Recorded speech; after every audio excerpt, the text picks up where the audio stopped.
Hi everyone. Welcome to the second episode of The Soft R. I'm joined with my best friend. Franco, hello.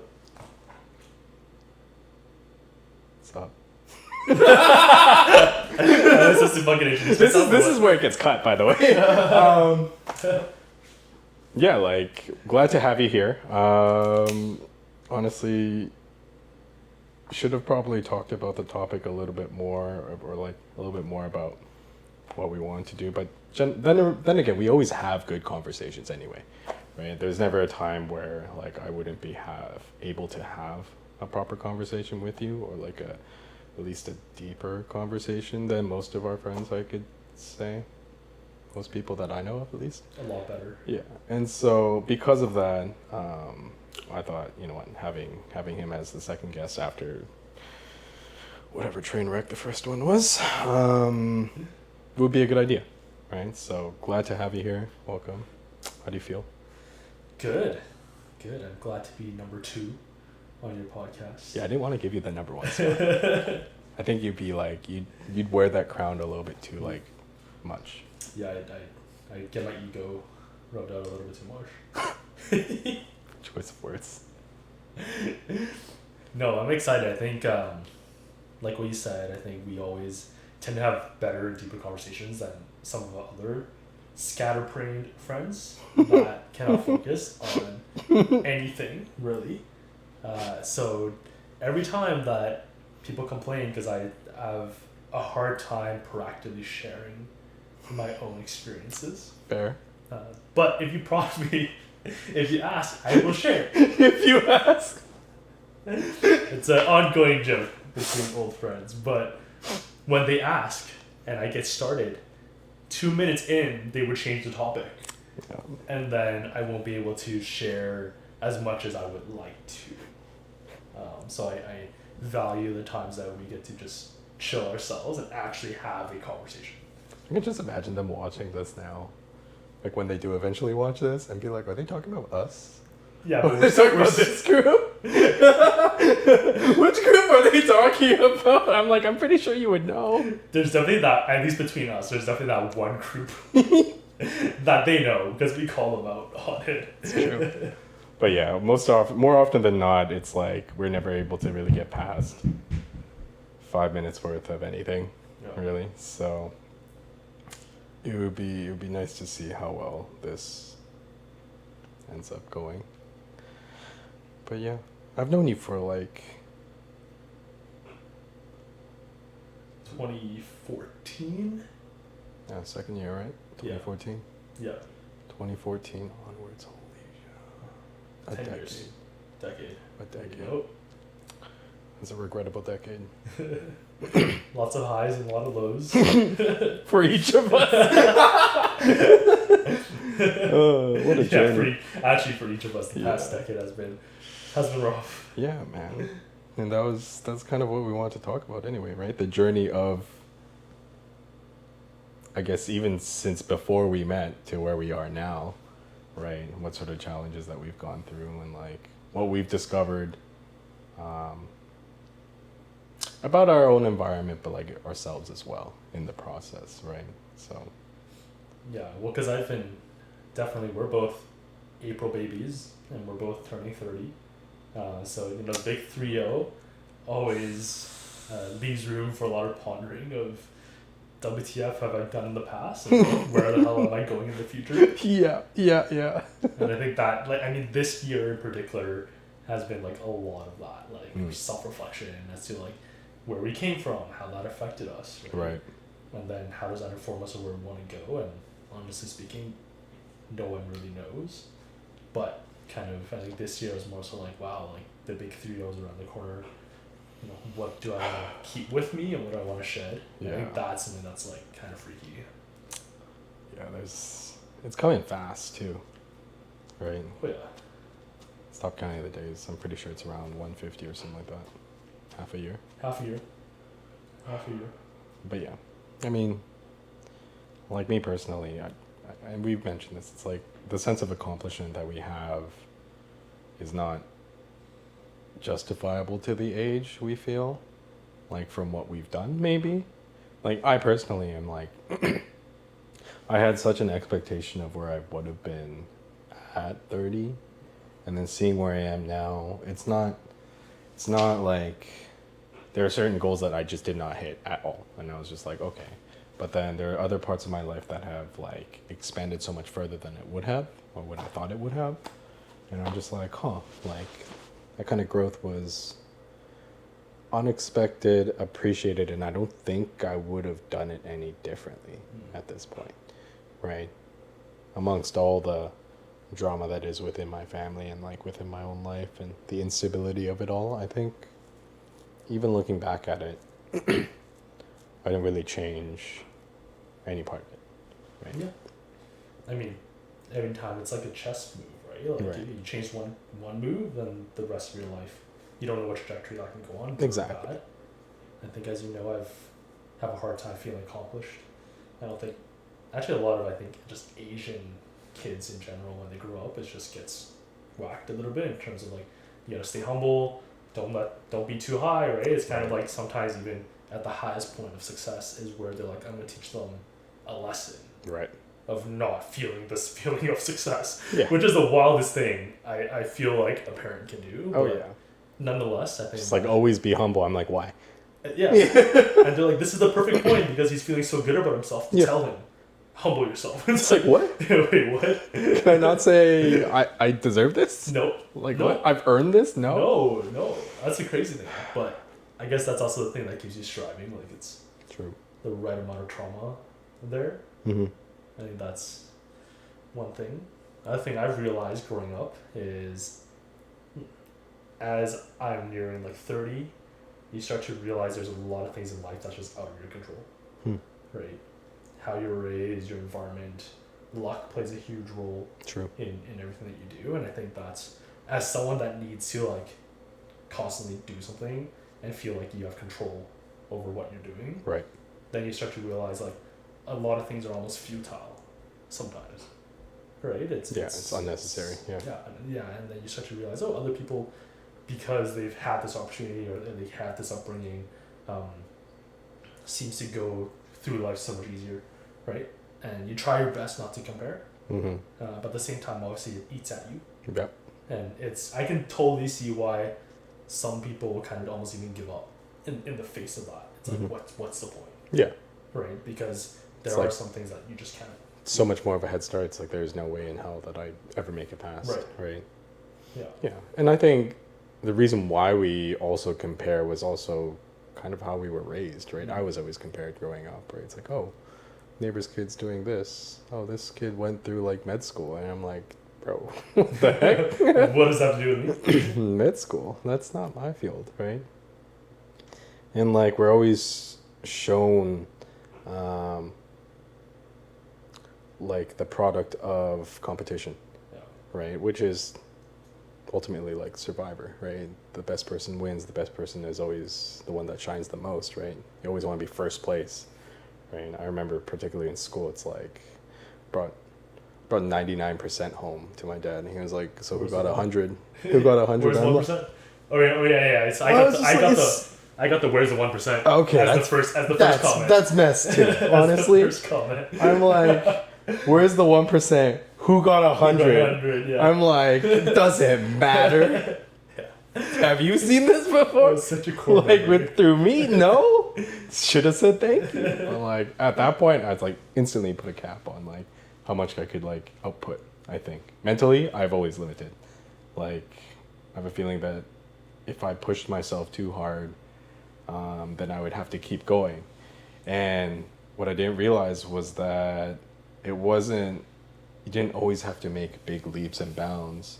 Yeah, little victories are also like victories as well, right? Sure, you might like both sides of the same coin would be like you could look at it as being complacent, right? Just being like, okay, well, he's just settled for smaller goals. But ultimately, the mindset for me wasn't, okay, I just settled for a smaller goal. It's just like I just split my goal into smaller parts and then made it more achievable. That way, like the long-term goal still gets attained, but I learned to relish or enjoy my smaller victories, probably just because we're so starved of them growing up, right? And then, I don't know, for you, like, I don't know what kept you going through school. No, I think I'm always the type of person that's like, if I have an idea or I see something that like, hey, I can add value, I can do better, then I would want to suggest, like, why can't we do it in this way or in this manner, right? Which is why, like, I have a very hard time, or had a very hard time graduating and trying to go corporate or like get a traditional kind of 9 to 5, is because like once you're there, you're paying your dues and your value or your opinion doesn't matter, right? Like you're starting at the lowest of the low, and then I remember very vividly my first internship. I was working in the accounting department of a construction company. Yeah. That my friend was the HR manager of, so he hooked me up because I was first year and no one's hiring an intern for first year. Yeah. But he gave me a cushy summer job pushing paper. Right. And then I remember the first day I walked in, he's like, here's your cubicle. This is what you're gonna do. You're gonna file all this crap for the next 4 months. And I was like, all right.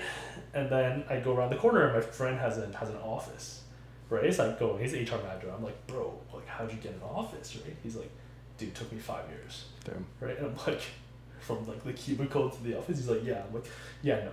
I was like, I'm not putting it through. That is not life goals, like right there, like immediately, right? So I was like, damn, like, but that's what you almost have to do, right? And I just could not bring myself to like the pain of that is so much greater than the pain of the grind, right? Of like starting your own thing, trying to do your own thing, like still a bitch, but it's like I can't justify the other side of it. Yeah. Fair enough. You went through cadets growing up, yeah? Yes. Yeah. Yeah, I only did like a day of that. No, legit, I did a day. They were like stomping on the yard, and I was just like, nah.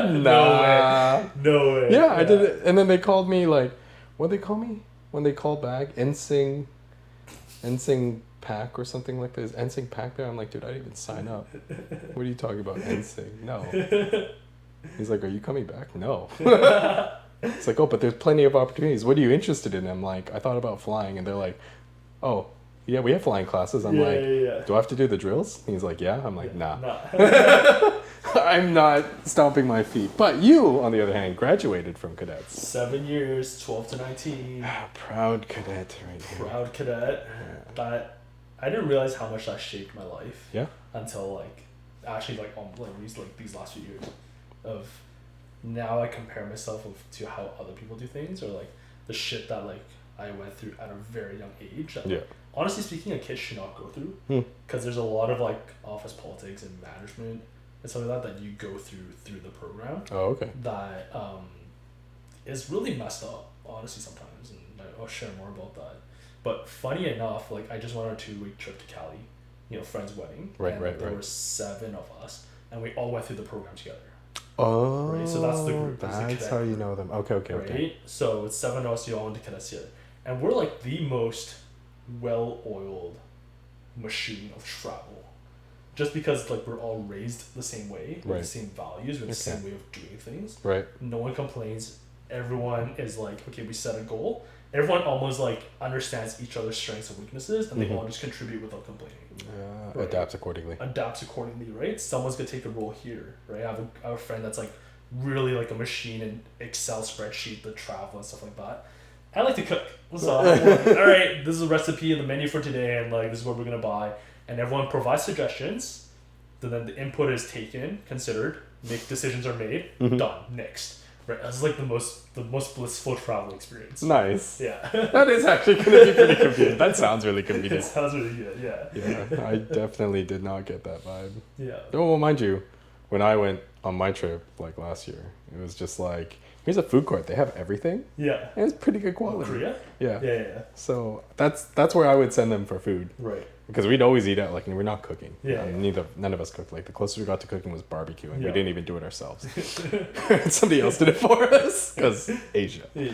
But, like, there was no coordination. People wake up when they wake up. If they're hungry, they eat. If they don't hungry, they have plans. It was chaos. Something like that, organized execution, I could appreciate that. That's crazy. Yeah. Be a lot less stress. But then, okay, yeah, having grown up in that program definitely like changed the way that your mindset was throughout your life. Then. Huge. I think because like for those people who don't know, it's a youth military program, Right. And it has gotten softer over the years. Oh, really? It has. It's gotten worse. But like my year, I think like we're on that verge, right? And I think we're in a transition of a lot of things in the world. But like I think my year was like a good mix of like being very strict at the same time allowing more thought and whatnot. Right. But the biggest thing with the military structure is that you don't ask questions. Right? Like you said, you go and stomp in the yard or do drill, you go and do drill. If you don't ask why, right? They ask you to clean the toilet, you go clean the toilet. You ask to take the garbage out, you take the garbage out, right? Like, you're not supposed to ask questions. It's discipline. Right? It's discipline until you move up the ranks, then you start getting more responsibility, you start managing, right? And then that's when, you have to set the direction of the team. Right. And I really relish in that. I love mentoring, I love the feeling of being looked up upon, right? I think like at the end of my career, there's about 120 people in our corps, which is like small compared to others. But as you move up, you kind of start off as what we call section commander. So there's probably like in our corps will be 8 section commanders, right? Then you move up to be a platoon leader, right? And there's 2 platoon leaders. So you move up, and until you get to like the top spot. So everyone that is any bit ambitious would go and try and fight and gun for the top position. Okay. And kind of through that's when you have a lot of office politics involved, right? Whether it's parental involvement. At an early age too. Oh yeah. So the structure how that works is that we have cadets, right, which is the kids, so anyone under 19, and the people who run the whole corps are what we call officers. Okay. And these are people that are technically part of the Canadian Armed Forces, but they are part of the cadet cadre program. And it's a part-time gig. So then like they have their full-time jobs, but then they come over and they are officers and they're running this military operation, right? Some of them are really great. Some of them are power tripping as hell. Okay. Right? So it's like, let's say we have people, let's say in your full-time job is like, no offense, but maybe you're a bus driver, right? But when you come into the program, now you're a captain, and then people can't talk back to you. People listen to everything you have to say. You are commanding 100 people. And they power trip. They power trip, right? So basically my story was me and this other girl was essentially vying for the top position in the corps. And then my personality is that I'm just chill. Like I just do my own thing. Yeah. People kind of like me and like, people like to follow me. I just kind of, me. Yeah. I just like chill, right? People person. I'm a people person, right? People dig that. The other girl, like ambitious, tiger mom raised, like cutthroat. Yeah. Right. Yeah. Very cold killer, right? And she moved on to be very, very successful. But like, that's her personality. And she would stab you in the back if she has to get where she wants to go. Damn. So for me, it's like, so basically how it worked was that we both have our own backers. So my backer was what we call the commanding officer. So she was the top person. So she ran the whole show. Oh, wow. Her backer was the number 2. Oh. The DCO, the deputy commanding officer. Okay, fair. So it's funny because like they were both having their internal struggles of like who to promote, who to give the award teams. Right. But I completely see the standpoint because I was viewed as the chill guy that gets shit done, where she was like really on top of things. So the DCO really liked her style. The CO really liked my style. So at the age of 15, 16, what you will have is that he was probably around 35 at the time. Okay, right? Yeah. Like at that age, he's an adult, right? That would try to like stifle your growth, attack you personally. Wow. Like it's really like most vivid memory is like I would walk into the building. I go there like 2-3 times a week, right? And the first thing he would say to me is like, "What the fuck are you doing here?" Like, I was 15, right? And I'm like, I just walked. Like I just walked in, bro. Right? Or he would try to put you down in front of the whole everyone, right? Like for example, like he kept stopping my promotion, and then I finally got it. Like I was late getting it. Everyone's like, "Why haven't you been promoted?" I get it. At a week he wasn't present, right? The next week I came in. He saw me with the new badge. I'm like, feeling myself. Pulls me in front of everyone. He's like, "Who the fuck promoted you?" Wow. Straight up, right? So, anyways, that gave me like at some points in my career at Cadets, like I almost wanted to quit. Right. right? But I stayed for friends, right? And eventually, like, got past that dip, and he and the other girl actually left to another core Oh, okay. because I was the clear winner, Right. right? And there's a whole story of how he went to another core and screwed over another friend. Oh, wow. This guy but- just has problems. Oh yeah, because he just needed her to win or something like that, right? But I'm like, looking back, like, as a 35-year-old grown man to like a 15-year-old teenager, why? Like, why? It's unnecessary. It's completely. completely unnecessary. Yeah. Wow. Yeah. So there's a lot of line in cadets. So, yeah. Definitely did not deal with that growing up. Yeah. No, I had that was in high school, right? High school. Yeah. 12 to 19. What did I do in high school? I grew fat in high school. 10 pounds per year, all the way until I was 18. Great time. But you were fine at uni. That's where we met. Like, you're fine at uni. Because I was second year. I lost 17 pounds between first and second year. Right. So by the time you met me, I already lost, 17 to 18 pounds after first year, just because I couldn't eat at 3 o'clock. Because all my classes were set from 10 to 6 because I couldn't wake up on time. Or like 12 to 6. Yeah. Which means that I'd have to eat lunch at school. Right. But then I'd eat lunch that my mom would pack me, or like nothing at all, right? And then eat dinner at like proper dinner time, which means like whatever I would normally eat at 3 o'clock when I got home from school was no longer there. And because of the caloric deficit, on top of like longboarding back and forth across UBC, I lost 17 pounds. And that's why when I'm looking at those old photos, I'm like, no wonder I looked good. Because this was second year. Yeah, man. You're like skinny as hell, man. Jawline. Can you imagine this face, this butter face? Jawline. Crazy.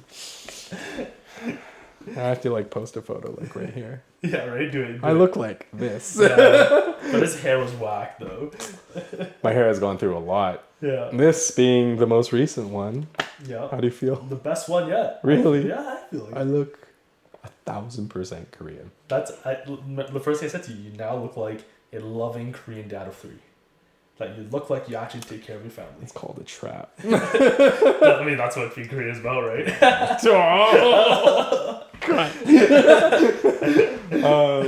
Damn, that's wild. And then by the time I finally met you, I guess it was second year, but then we didn't talk much in second year. No. I just like knew you were in the room as I was sharing whatever crazy story I went through that weekend, right? Yeah. That was a blur, to be honest. Yeah. And then it wasn't until like third year when we were actually top 6. Yeah. When I was like, oh, right, our president, like I need to actually work with this guy. Mm-hmm. I was like, I have no idea. I don't know anything about him. And I had to ask him, I was like, what kind of guy is Franco? And they're like, he could be a little intense sometimes. I'm like, who said that? I can't remember, but that's the distinct impression I got from someone. The word on the street? That's so and I was just like, okay. I don't know what that could mean, but like, okay, let's find out, right? And then turned out to be, a start of a very long and painful friendship. Painful's the correct term, for sure. Yeah, man. I mean, like, many years of many drinks and exes. Debauchery. Adventure. I mean, whenever we're together, I feel like we're oftentimes the more capable people in the room. Yeah. If not the more serious people in the room, like to try and actually do something. Yeah. Or at least get it done. Yeah, if there's an objective to this evening, then we'll get there. Yeah. We'll accomplish it, right? Or maybe that's just because of the freaking group that the rest of the club was. It could be. But yeah, I feel like we did a pretty good job there. Yeah, I mean, you definitely, you took care of all the external public-facing stuff. Yeah. Which I was very glad that you did, because it was just like, don't want to deal with it. Don't want to deal with this. I don't even speak Chinese. Like, I should not be out there. Right? And then me dealing with all the background stuff, so much to the point that people didn't even know who I was. So it's great. That was great. Still hates it. I mean, you show up to an event that you gave the okay to funding for, and then they're like, sorry, you can't have a bag of chips. I'm like, I'm the one that made you buy these chips. You were allowed to buy these chips because I said okay. And they're like, no. And then they see you and they're like, oh, hi, what do you want? And I'm like, Meanwhile, I have free reign. this guy. I'm pretty sure I ran the internal icebreaker at one point. It's because you're so mean, man. Like, he used to be very dark and moody, and people were scared. Am I still not? No, you look like a loving Korean dad now. Now. So, yeah. Now. Before you didn't. Then from there, it was just like post-graduation was a whole new era, right? Yeah. You went off in your direction. Yeah. I went off the rails. I think we were both really lost in different ways. Yeah. In different ways. Fair enough. Yeah. Like, I don't even feel like I remember what my life was until, like, honestly, starting third year when, became prez, but more so kind of like after I came back from Asia. So I graduated, spent most of my time in China, Hong Kong, but those 2 years were a blur. It was like kind of the COVID years that, although COVID was a blur, changed my life trajectory. I kind of feel like a lot more, and I got a lot more freedom than I did previous to let me do my own thing. Whereas I think before, I was just kind of cruising and like almost like repressing, the direction I wanted to go, or like thoughts or opinions that I've had because of just the way I was raised, right? So like until that was like all the handcuffs were fully like unlocked and whatnot, right? I didn't feel like I was living my own life, and I don't remember much of it. To be honest. Yeah. After graduation, I definitely did like party for a couple of years. That's all I did. Remember, I went out with the crew. Oh God, yeah, remember that crew? Yes, yeah. I do remember that crew. Very special crew. Interesting crew. Anyway, went out with the same group of 4 individuals every night, or like every weekend, for pretty much a year. Yeah. Right. So much to the point that I would see my ex then, and then after we were done and it was 2 a.m, I'd be like, hey, I'm gonna go pick up my friends. Yeah. And I'm gonna drop them off, and then I'll go home because I'm doing everyone a service. Yeah, it was a good time. Yeah. So for those of you who don't know, Ryan can't say no. So it's something that we're trying to work on here a little bit. We as in we roast the shit out of him every time he does something freaking stupid that he doesn't have to do. You roast me when I do anything. I do anything and I get roasted. I don't open my mouth, I get roasted. It comes from a place of love, but it's all for the cause of trying to help you better yourself. I feel like y'all just do it for the plot, just to watch me here, circus animal, do something crazy. But in a positive trajectory. That's the important part. And if we're entertained in the way and you're still moving up in life, we've accomplished both the tasks. I feel like I've been focusing on myself because I need to. And that's what's made me go up in life. Not the constant, hey, shit on for breathing. Alright, but serious note, you've been focusing on yourself for 2 years. Or you've been bringing up that topic of I need to focus on myself. I think... Right? What are we focusing on? How has that been, and where are we going? Different parts at different times. As you're very well aware, balance in my life is non-existent, right? That's obviously because I say yes to too many things, right? And finally being on the curb of being able to say no to more things. Sometimes it might be just deferring things instead of outright saying no. Be like, let's just stack this on to the next thing we do, right? Has been a slow way of weaning off being a complete yes man, right? Just because more often than not, I was always convinced, I don't know why, that people would ask you a question if they knew that you could answer it, or if they hoped that you would be the right person to answer that question, right? And that's why I would be like, okay, well, if you have that confidence in me to be able to answer that question, I would be saying yes, which was toxic, because then you would have people that are, without any ill intent, to be like, oh, this person's just down for everything, right? Or yeah, like this person can go out this many times and like see all these other people and still come out, right? And they'd be happy to see you, of course, right? But then internally, like they wouldn't be able to see the stress that it would be taking on my body, for example, right? Or like my time, right? I wouldn't have time to do edits or other things I need to do, like gym, for example, right? That kind of thing. And I think does that stem from is it the value, the self-worth that you gain from being seen as the yes person that, like, you know, goes to everything and has the answer for things or has the resource for things, and you derive self-worth from that? Or is it more the fear of losing social circles as you start saying no to things? And I guess initially it might have been the losing social circles, just because I was always a drifter, even in high school, right? Or growing up in general, right? I would generally have a pretty strict curfew, wouldn't really make that many friends. And then, yeah, it wasn't really until university where I made a group of friends, but then people would always have their original core friend group from their high school maybe, or like from another program or something, right? And I think a lot of my childhood friends that I thought were a lot closer all moved, I guess, right? So going all the way back there, it's just like, okay, since I've been so transient, it's like, am I just going to lose these people if I stop keeping in touch with them? Turns out not true, right? There's people that I see once a year now, if not like once every 2 years, and I could still keep in good touch with. And that was only something by time was able to tell me.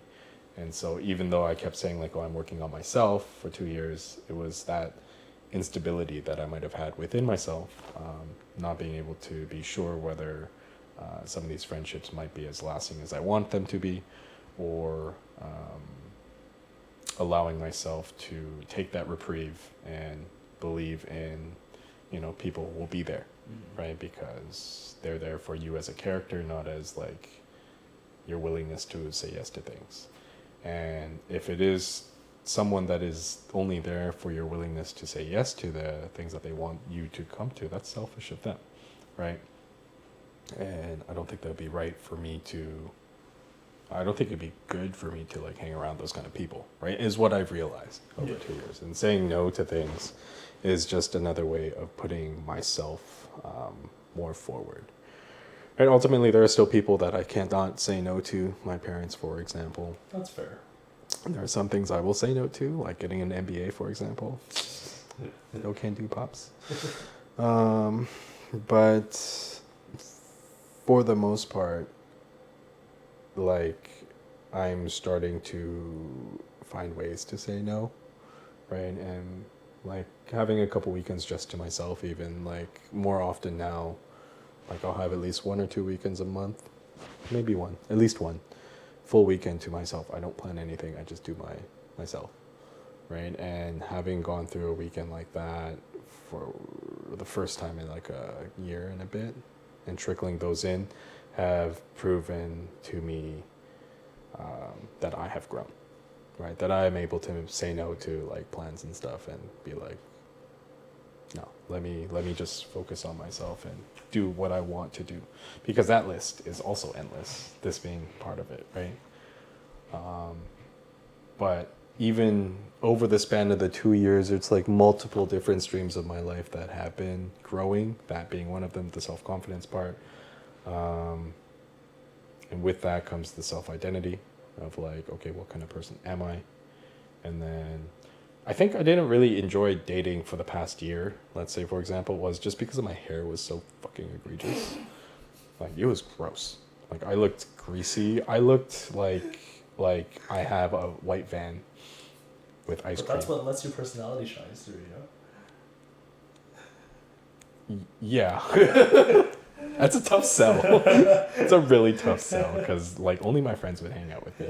People look at me like, oh, that guy's kind of weird looking. And I'm like, I don't blame you. I look at myself and do the same thing every day, right? Fair. And so to be dating these people, like going out for dates, was awkward because I'm like, trust me, I don't look like this. I'm just very stubborn and I need to win this bet. Yeah. Right. Which is not a good look either way. Right. And so I'm like, and I think that goes more so on like my personal perspective on affection or love. I think I just don't like to be a burden on my significant other in any way, shape, or form, just because I wouldn't want them to be a burden on me, kind of thing. And then that just affects how I guess, deal with those kind of interpersonal relationships, right? So that growth, like finally having to cut my hair now and being like able to like be my own self, like my natural like shit talking and like being funny, like and looking funny properly, not like greasy funny. It's a different vibe. It's a different vibe. Works a lot better now, right, in terms of dating. But I really don't want to go too much into it just because I still have so much going on in my life right now. Yeah. And like if somebody could hop along in orbit and like stay around in orbit, cool. But it's like fucking Saturn over here. Like these rocks are going fast. We have proven that things have been able to come into orbit. Now, whether it stays within that orbit for an extended period of time, like we're unsure. But it is proven that when Ryan Pack starts working on himself, things come into orbit, even though he does not quote unquote allow it to come to orbit. So your track record proves that something will come into orbit very, very quickly at some point, unexpectedly. I guess, yeah. In a sense, when you do work on yourself, people notice that, and then they'll notice the progress. I guess I don't know what people like. I don't know what women like, dude. I barely talk to girls. Shut the fuck up. I talk to maybe this is black. I talk to people that are already in relationships because I'm more comfortable with people that are already in relationships because I know that there is barrier there. There is a line that you can't cross. Mm-hmm. And it's a distinct line, right? Because they are already in a relationship with someone else, right? Maybe not for you, but like, but for me, it's like, okay, I could be friendly to these people and know that there is no misintent. Yeah. Right. Fair. And right, it is just for humor, humor purposes, right? Sure. And so when I'm dealing with people that are also single, it's like, I guess the biggest downside for me now is I get really bored of people still, really quick. Yeah. Yeah, it's just like, you talk to them, you're like, cool. But I would argue that you have more opportunities than I do in terms of like finding like someone potentially to date. And the reason I say that is because you have larger social circles for the purpose of socializing. You know, like friends, basically. As opposed to business relationships. Whereas for me, like, everyone's like, you have a large social circle. Like, 99% of it is, like, older Somebody people or, like, it's for work, right? And it's not really in that context. Right. Right? So, I just basically, I've come to the realization is that I just honestly have not put in the time into actually, like, expanding my social circles. Right? Which I've been trying to do, but it's also been very hard for me to do. Why is it when a bunch of guys are together, they're extra like homo with each other? Yeah. Like they get extra bromancy when there's just a bunch of guys together, and I just never understood that. See, that's the thing. When a bunch of straight men are together, we're able to express our affection openly without even thinking that the other person is homosexual, right? But the act itself is pretty homo. No, but like that's the thing though. It's not. But slapping some guy's ass and be like, that's a nice ass is pretty gay. No, but like when you're uncomfortable with that amongst straight men who are openly demonstrating their affection, that's when it's sauce. Let me know in the comments below if you believe that's the same way. I don't know. I just never could have, like, I never was able to wrap my head around it, I think. And I was just like, your typical straight man should not be slapping other guys' asses, I think. Why? But it's a totally straight behavior because the intent there is not for it to be affectionate in that manner. Yeah, but the action. No, it's the intent. Actions speak louder than words, you know? Depends on the situation. I have a bigger social circle that's designed for Correct. better designed, I guess, better designed for a dating scene as opposed to Potentially, yeah, yours. Yeah, in terms of odds of finding someone that might be more compatible, Yeah. right? I could say that. You do see a sheer number of people that is far beyond me, though. I don't know. I don't know about that. You shake a lot of hands, I I'm imagine, in completely a week. honest. I don't know about that. I kind of feel like, just as of late, just because like I've involved myself in like a pickleball tournament or like a bonfire or like whatever. Like I'm just like randomly going to events that I would not have gone to the like 2-3 years, the past 2-3 years, just because I've been so busy, right? That I'm like, oh, like there are people here without like you're going to something without a objective per se. Okay. Right? Or because I'm mostly mingling, I guess, with people that, traditional 9 to 5 after work, Mm-hmm. and they're there purely because like they have a life. Right. Right, they're there to socialize or they're to relax, right? Whereas for me, because I'm 24/7 all the time, Right. it's like whenever I go to something, Right. it's always like I'm on, right? I'm intent, and I guess in those work functions, I haven't met anyone that I'm just attracted to, as well, right? Fair. Huh. I guess like within the age group that you are kind of looking for, it is kind of difficult. Because I feel like for you, because you like mentoring so much, right? And being that person to provide, care about the other person, I feel like you would be better off with someone that is younger than you, ultimately. I think it's gonna end up being that way. Just because you are someone that likes to share your wisdom, right? Wisdom is only attainable through time. Mm-hmm. I'm pretty sure about that. Or experience, right? So it's either you have to find someone with enough intellect to stay relevant within your space, right? So that you can have that kind of intellectual conversation, but still young enough, or dare I say, like naive enough, so that you could actually implement some wisdom that would help both of you grow together, kind of thing, right? Mm-hmm. As much as you may feel like, oh, some people may want to already know, like, oh, they should already know that in a relationship you do this. I feel like as much as you may not like someone that is too innocent and not experienced in a relationship, the fact that they would be able to improve themselves from just very little instruction or correction of like, hey, in fact, you're not supposed to do this, you're actually supposed to do this instead. That in itself is something that would probably bring you more depth in a relationship and joy, or like return on investment, as opposed to someone that is either way too experienced, right? Because then it's more of a competition for you. And then, or also same age, same amount of experience. That could be a possibility of growth, but then you'll fight a lot, I feel, right? So you're kind of like, that's what I feel like you would be ideally fit for. I feel like I think you got the start right, and I think this is something that I've only very recently discovered. Okay.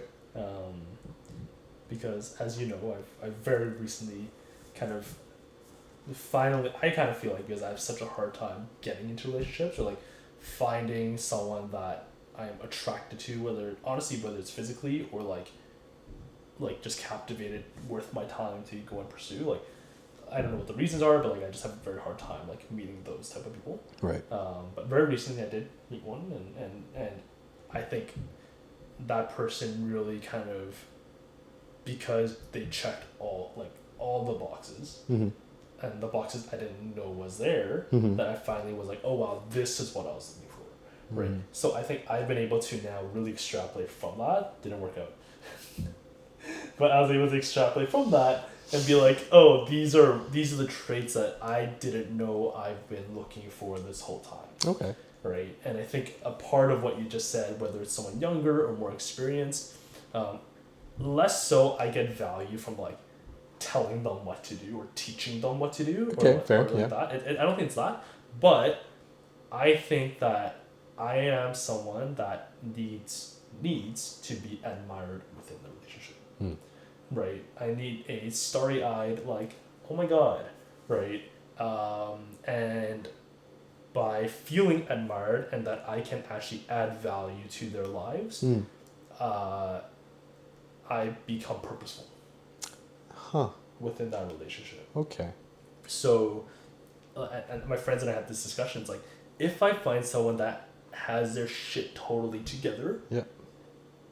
and I'm not needed, I don't feel as great, right? Or even if they have their shit together, I still need to feel like, I guess the lack of a better term is like valued or like have an upper hand. I don't know what's the best way to do it. Like admire like in that manner, right? Respected to that degree, right? To be recognized as being someone that could be beneficial to them. Right.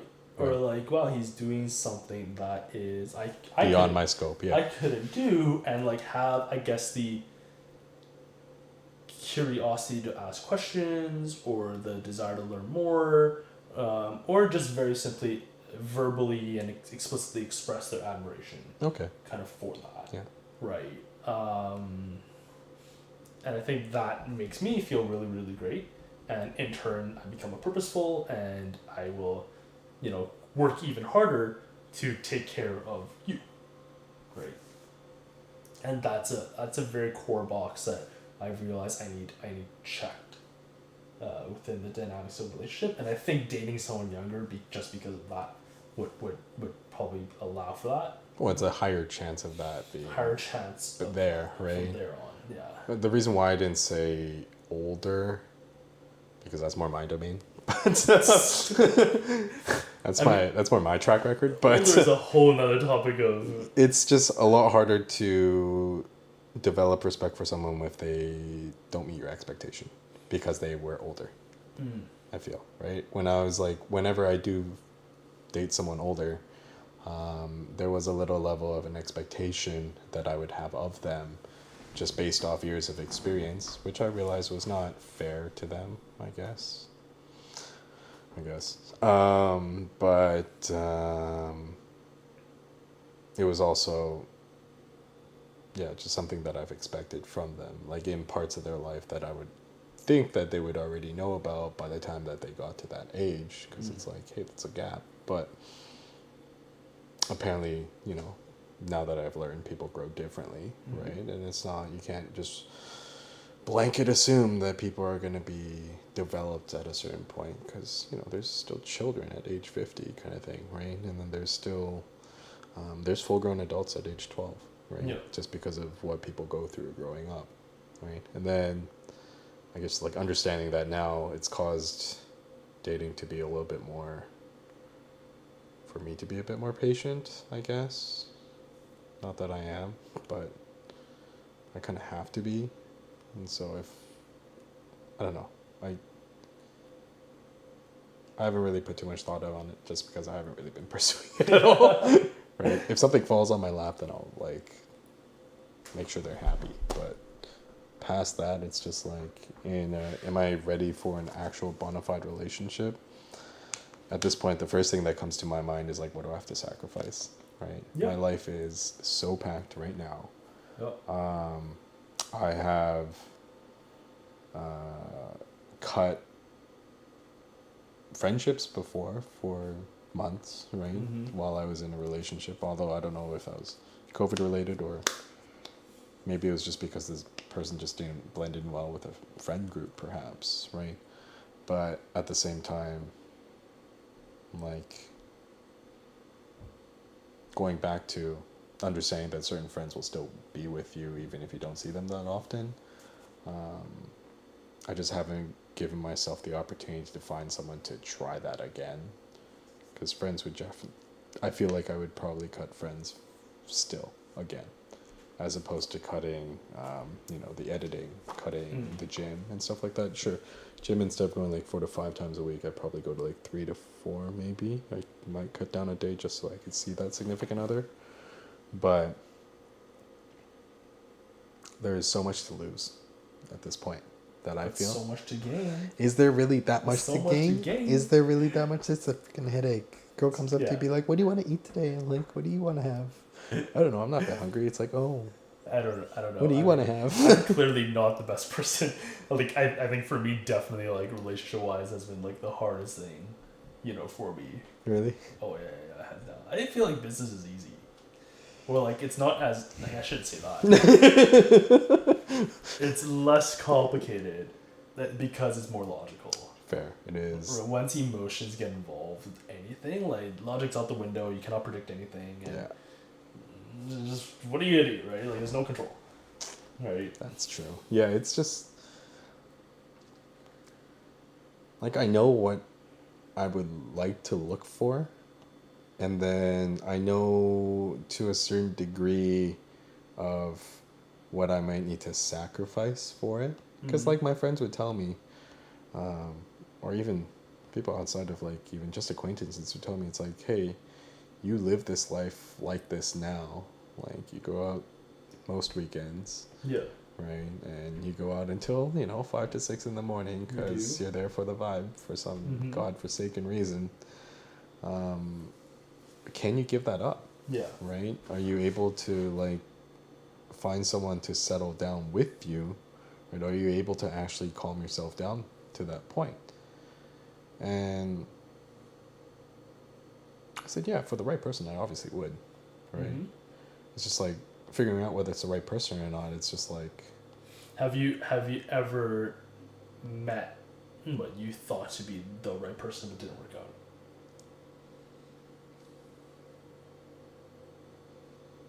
in every stage of my life, I would be like, or like in every time that I got into those relationships, even the past 3, I was like, oh, this could work. I could see this working at one point in time in that relationship. I'd be like, oh, maybe there will be a sense of balance, right? If these certain things happened, right, then there might be a sense of balance. But ultimately, those hopes were then dashed. Is that okay? But does that? I'm curious for my sake. Does that, when I asked you that question, and you're like, in a past relationship, I can see things working out if this or that and this happens. Mm-hmm. So that sounds like it comes from a place of logic. Yeah. Less emotion. Yeah.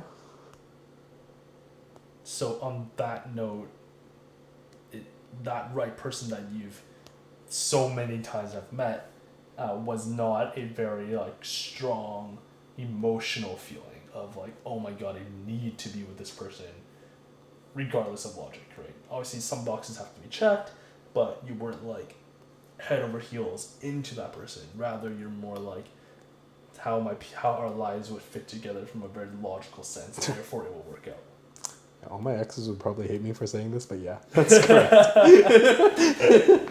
Sorry, I lie. But no. But the thing is, everyone's different. But you're okay with that, like the person that you eventually maybe be with long term. Listen, I haven't found anyone to make me emotionally attached enough to be considering that. Like, one ex almost derailed my entire life and my mother, right? And that was probably the most amount of emotion I've shown to a significant other. Like, right. We had screaming matches at one point, right?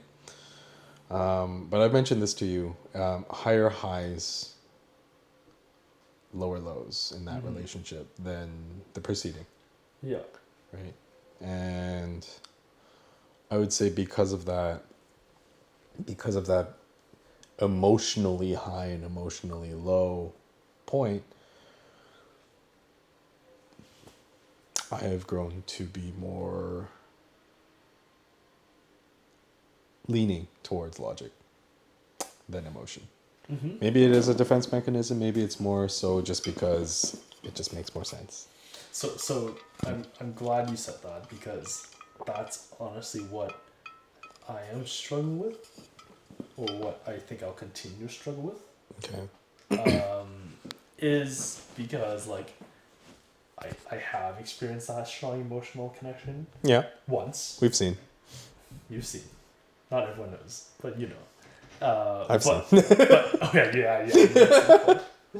But because, you know, without providing too much context, it was a very short period of time, very siloed, very unrealistic in a logical manner, right?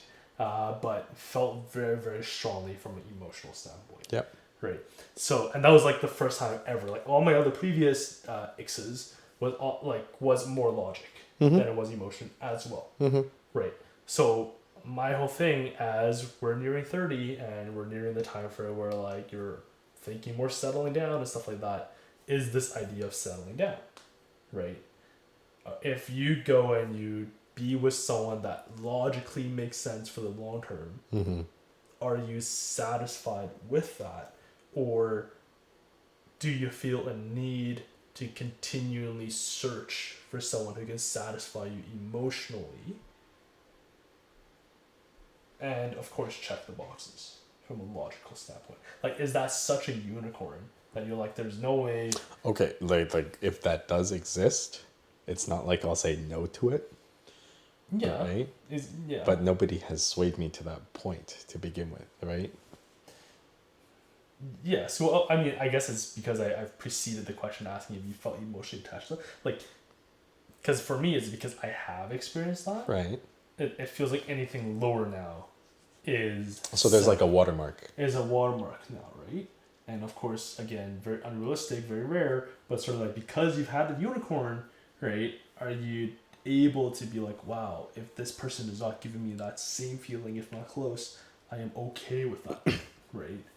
And this is where I like my social circles the way that they are now, is because a lot of them are older, right? And then because they're not business relationships, what I'm able to ask is like, how is your marriage with your significant other? Like, is love as good as you thought it was then?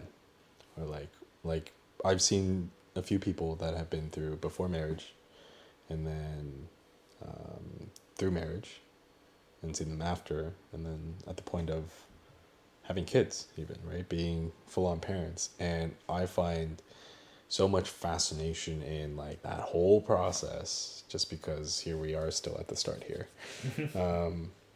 I'd ask them like, hey, how did you know that this was the right person? And sure, it would be a different response from every group that I asked, or couple that I asked. And it would be like, some of them was saying, oh, it's a logical choice and we just grew to depend on each other. Some of them was like, hey, I just inherently love this person. And I'm just like, cool, you can't explain it, it's just a feeling. You cannot be without this person for the rest of your life, and that's how you feel, right? And then even that transition to being parents, it's like, hey, they don't really know how it's going to work out between the two of them, but they can rely upon each other well enough that they trust each other's ability in parenting. Sure, there might be a little bit of like complaints between parenting styles because everybody's different, but at the same time, it's like they still trust that they will be the right parent for their kids, right? And seeing all of that, and being the overthinker that I am, I now logically put that into a mental algorithm per se. And when I see someone, it's like, okay, let me get to know you as much as I can. And my common fallacy is like, make a decision really quickly and be like, is this person going to be that person? And that's wrong, because there is something called time that grows. Correct. That condenses and fertilizes that relationship better, right? That's a factor that I can't equate, and it's not fair for the other party for me to judge to that point. But there is still the same consideration of like, are me and this person going to be working partners towards a better life together, right? And ultimately, that's what I consider. Like, I need to find someone that not only like actively is engaging, but is also, I would say, fairly independent and confident with my own independence as well, right? And that in itself, that sort of innate trust that you could build between those two people, where like you could go off and do whatever and trust that they will come home at the end of the night back to each other. They'll share everything if they need to the very minute details if you need to. Like, I could care less if somebody was hitting on my girl while I was not there, right? It's gonna happen. Like, if my girl looks good, then obviously people are gonna hit on her, right? That means I picked a winning product, right? That doesn't happen the other way. But I'm just saying, if that does happen, then I would be understanding enough that's like, hey, I mean, you're still here to tell me about it. You're not going to do anything like that. And trust that they are going to be like that, right? Or be equally faithful, I would say. And like, I've only been cheated on like once, I believe, surprisingly. That you know of. That I know of. But past that, it was just like clearly this relationship, you may or may not be talking to other people, but there was no depth in this relationship to begin with, so it's not even that much of a scar. Yeah. Right? Even those, like, most of the times I'll make a decision within about a month or so, right? Which is rash, but I justified it with, like, the less interactions I have with this person, the less I'm going to derail their life, right? Because I have a habit of, similarly making sure that they're all well provided for, right? If you needed anything, I will be there, right? Yeah. I have demonstrated, as you may have heard, right? Many a times where I have gone out of my way to do something for a significant other, right? And that is definitely reflective of my belief towards relationships, right? You got to put in the effort or else that trust will not be there. But at the same time, what often happens is during that process, they'll develop the trust, but then I'll start noticing behaviors that become flags, like become deal breakers. Yeah, but are you overanalyzing? What else do I do? That's my job. I analyze, right? It's just, I think that's just how I coped with things, because emotionally charged responses were never appropriate. Right? Because I could never get through to anyone with a emotionally charged scream. They'd be like, no, use your words. I'd be like, okay, how do I frame this so you feel bad? It's like, or that I'm feeling bad. Yeah, exactly. Yeah. It's like, I gotta guilt trip you for this? Like, that's fucked. But like, okay, I'll do it. Right? And so I think just that's because how I was raised. Oftentimes that's how I perceive relationships. Again, if not to say that I haven't changed or grown in that regard throughout the years, I would say both of us, right? Even the past 7 years, Jesus Christ. 7 years, we've both grown tremendously, even in that regard. Like our attitudes towards relationships, right? I'm pretty sure we made that promise, right? I'm sure we have a recording of whoever gets married first, the other person has to buy their child a car? No, the married person has to buy the single person's child a car. Yeah, because we both feel like neither of us are going to get married first. Right. So whoever, quote unquote, loses the bet, which is getting married first, buys the other person's kid a car. Which is so twisted. Which he only does. It's not working. We never thought this through. Turns out none of us are having kids. Yeah, neither of us are getting into relationships either. Dear Lord, what have we done? But yeah, it's just like our attitudes towards relationships have changed dramatically, right? And the type of people that we see and the type of people that we know that we want in our lives have changed, right? And I don't know, that's how I kind of got through to picking the right person. I don't know about you in terms of, was it like strictly your relationships one after the other that you just kept changing that template of what you're looking for? I feel like it. I mean, ultimately, I think kind of for me, I haven't dated like in terms of an official relationship. I haven't had many. Right, 2 at the most. Really official relationship. I really had 2, right? Yeah. And I think, sure, I've dated people and situationships, the whole deal, and each of them, yeah, I would say like has refined, what I would argue more so what I don't want. Until again, like I met someone that has shown me what I do want, right? And I think that has really informed me of what I'm looking for. At the same time, it's a conversation I always have with my other male friends is this whole concept of, guys getting married when they are ready. Yeah. Right. And it's not necessarily that person that makes them want to get married. It's rather at the time where they Who's available. Like literally, if you're ready, whoever's available that logically Fits checks the bill. a lot of the boxes, and you're like, it be what it be, right? And I do buy into that. I kind of feel like, to a certain extent, unless I meet the unicorn again, right? Then I will get married tomorrow, right? But the chances of that are very, very low. Yeah. So the higher probabilities is that you're not going to meet the unicorn. Then everyone that you meet on the way are checking Different boxes. 8 out of the 10 boxes in Yeah. 8 different ways, right? And any of them are fine, right? So why get married that early when Right. you are not ready? Yeah. Right. So, and for a guy, that means financially, emotionally, the whole deal. So you want to be in a position where you're comfortable providing. Right. Right. So when I get to that position, or at least for me, would be having a clear trajectory of getting to that position, just because business in 9 to 5 is different. Right. I've always argued if I was corporate, I would have got married already. If I had a 9 to 5. Well, at least in a very Because there was so much serious stability. Oh, okay, yeah, fair enough. Yeah, I can Because see there's a that. pathway. Yeah. I'm going to make this much. I'm going to climb the ladder at the potential of achieving this. Right? Square. It's laid out very clearly. It's very clear. Right? Whereas for me, it's like I either starve to death or I make it.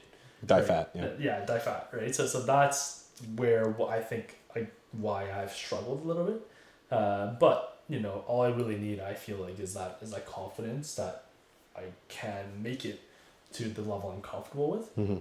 And when I get there, if I'm not with the unicorn, then I would very likely, quote unquote, Just settle. settle.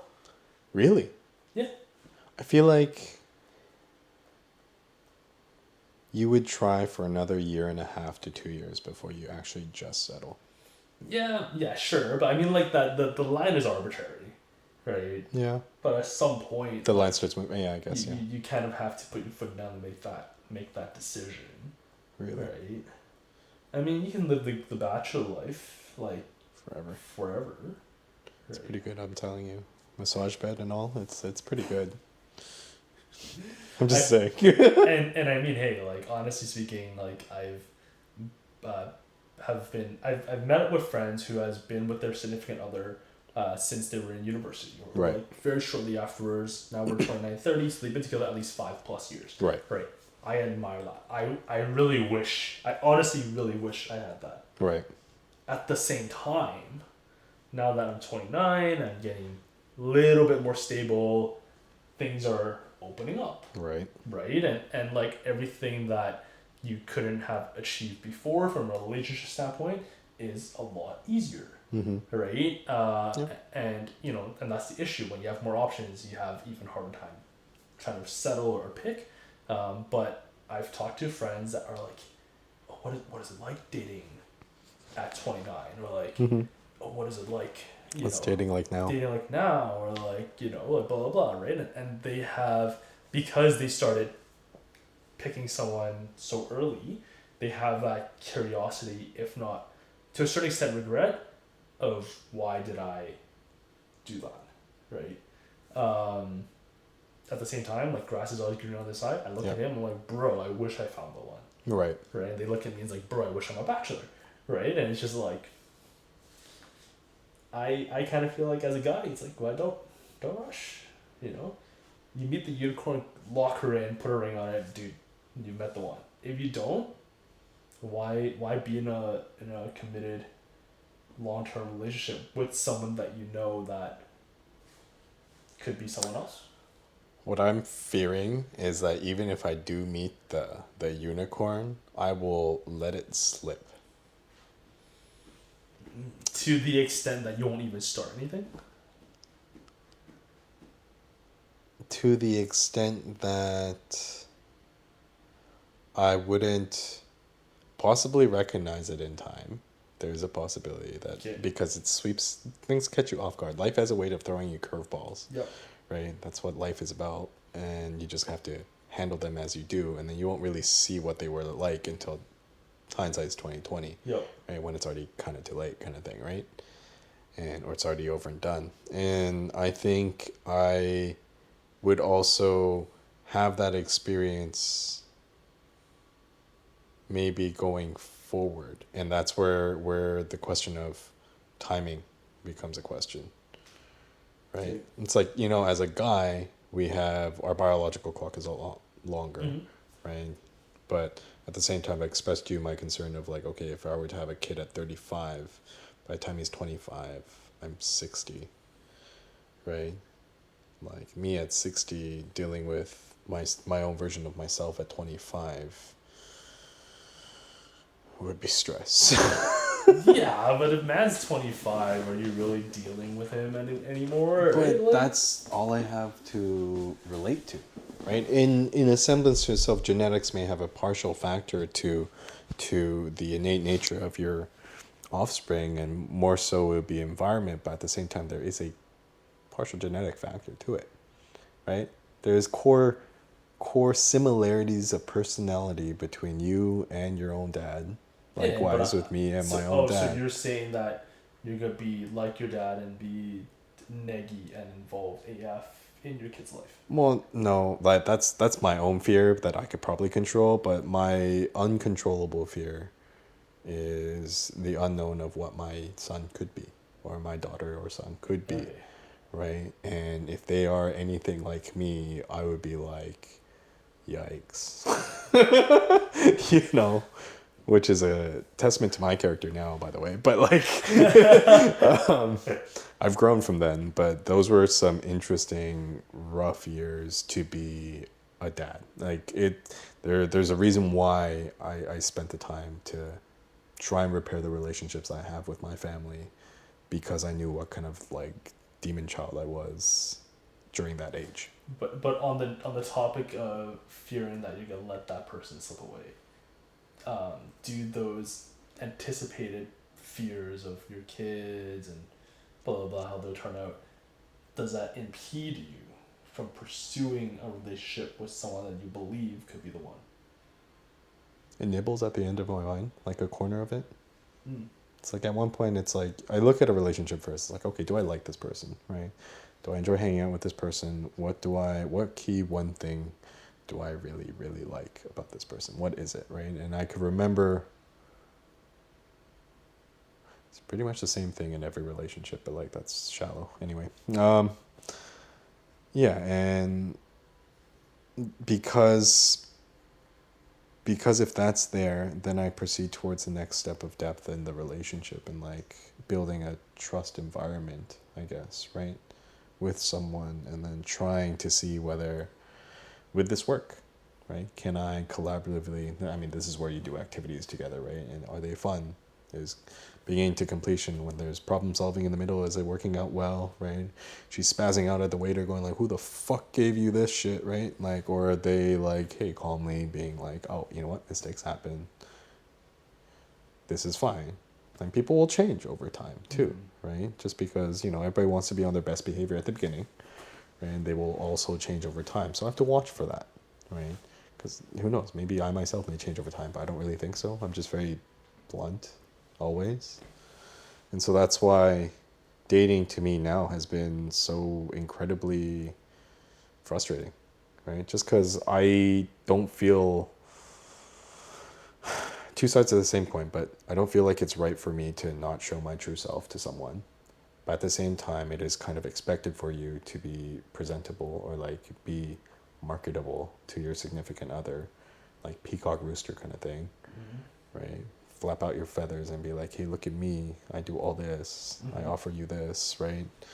And then for myself, it's just like, no, this is what I want. If you are this person, then please find me. But if you are not this person, then bye. Right? And more often than not, it's just bye. Right? And I guess just having to peacock around just so that you could attract someone's attention just long enough so you could see whether they're going to be potentially remotely close is annoying. It's annoying, inefficient, waste of time. It's just, I got other things I want to do, right? I know I need to do it eventually, but it's just like I'm pulling time, pushing it away. The only counter fear of that is, did I push the right one away, right? Yeah. You'll know, that's the thing, like my argument to that is that, and I completely agree, like I share the exact same frustrations of having trouble showcasing or being vulnerable of who I am and who I really am, Right. behind the peacocking that I guess I do in my daily life given the nature of my work. Yeah. Yeah, it's kind of, but it's kind of like the right person, if they are the right person indeed, you would almost know almost instantaneously or very quickly. you think? I guess I have the same, no, because the thing I have the same issue as you do is that I am very quick in terms of like Making that decision. Huh. Right. And I'm very quick and to my detriment sometimes of thinking, nope, it's not it. Right, next, or like, let's end this, right? And Right. like the longest relationship I ever had was like 1.5 years max. Right. Right. But when that year mark comes up, I'm like, ooh. Do I need to make a decision? Like a barrier of like, oh, is this the year is the decision in which I'm deciding the rest of my life, which is not true, which is absolutely not true. But I guess it's a limiting belief that I've had previous. Okay. Right. So whether it's the really quick like, oh, she's the one, therefore I'm gonna get into a relationship with her, or like, and that can happen within a couple dates, or to the extent of 1 year. Like that's my range. Right. I've been going through, and like it's not great. But I guess I've never had successfully been in a relationship with someone that I felt like had the potential to be the one. I guess. Yeah. Yeah. Yeah, I don't know. There's so many factors to it as well in terms of relationship. And now, like, going through enough relationships, I feel like I've finally narrowed down what exactly I'm looking for. Which is top 5, right? You want me to broadcast this? Tough. Yeah, it's like categories? This is a mating call. Wow. I'm using YouTube as a mating call. It's a mating call. Snip this one section off. We'll post it on TikTok, post it on Instagram Reels. Right. Shit, right. I'll find me a girlfriend. Girlfriend. Shit. Chicken uncle looking for. Chicken uncle. Oh my god, let's not go there. We're not spreading that. I need to cut this now. Oh man, categories, eh? Or like things. Top 5. Let's start physical. Demure. I'm just kidding. Physical. Honest to God, relatively in shape does not have to be perfect. Okay. Right? More habits. Like, needs to hit the gym. Yeah.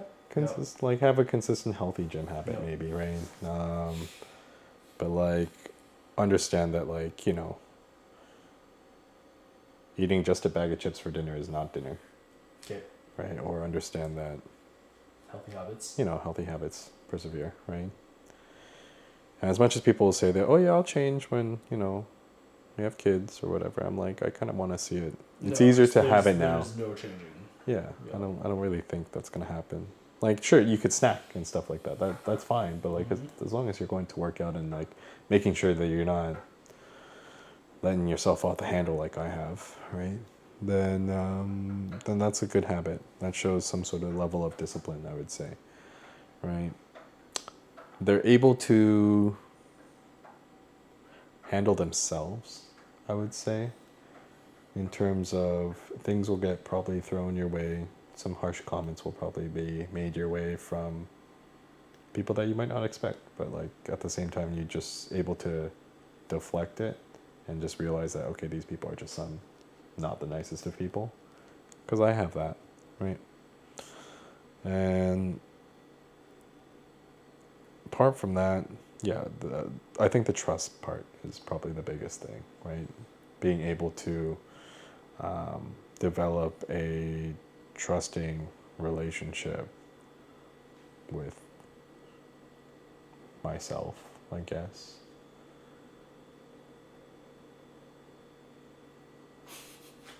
That's about it. That's the main categories at this point. Don't smell. That's good. I mean, you don't have a lot of categories or a lot of. I'm very simple that way, but in terms of like the bar of which I am expecting it is kind of high, right? That's the ultimate problem. Like ultimately, it's like I've given up on like finding cleanliness the same way, because that's not possible. Like they would also be OCD if they were as clean as I am, and I just have to like forgive myself to like forgive the other person.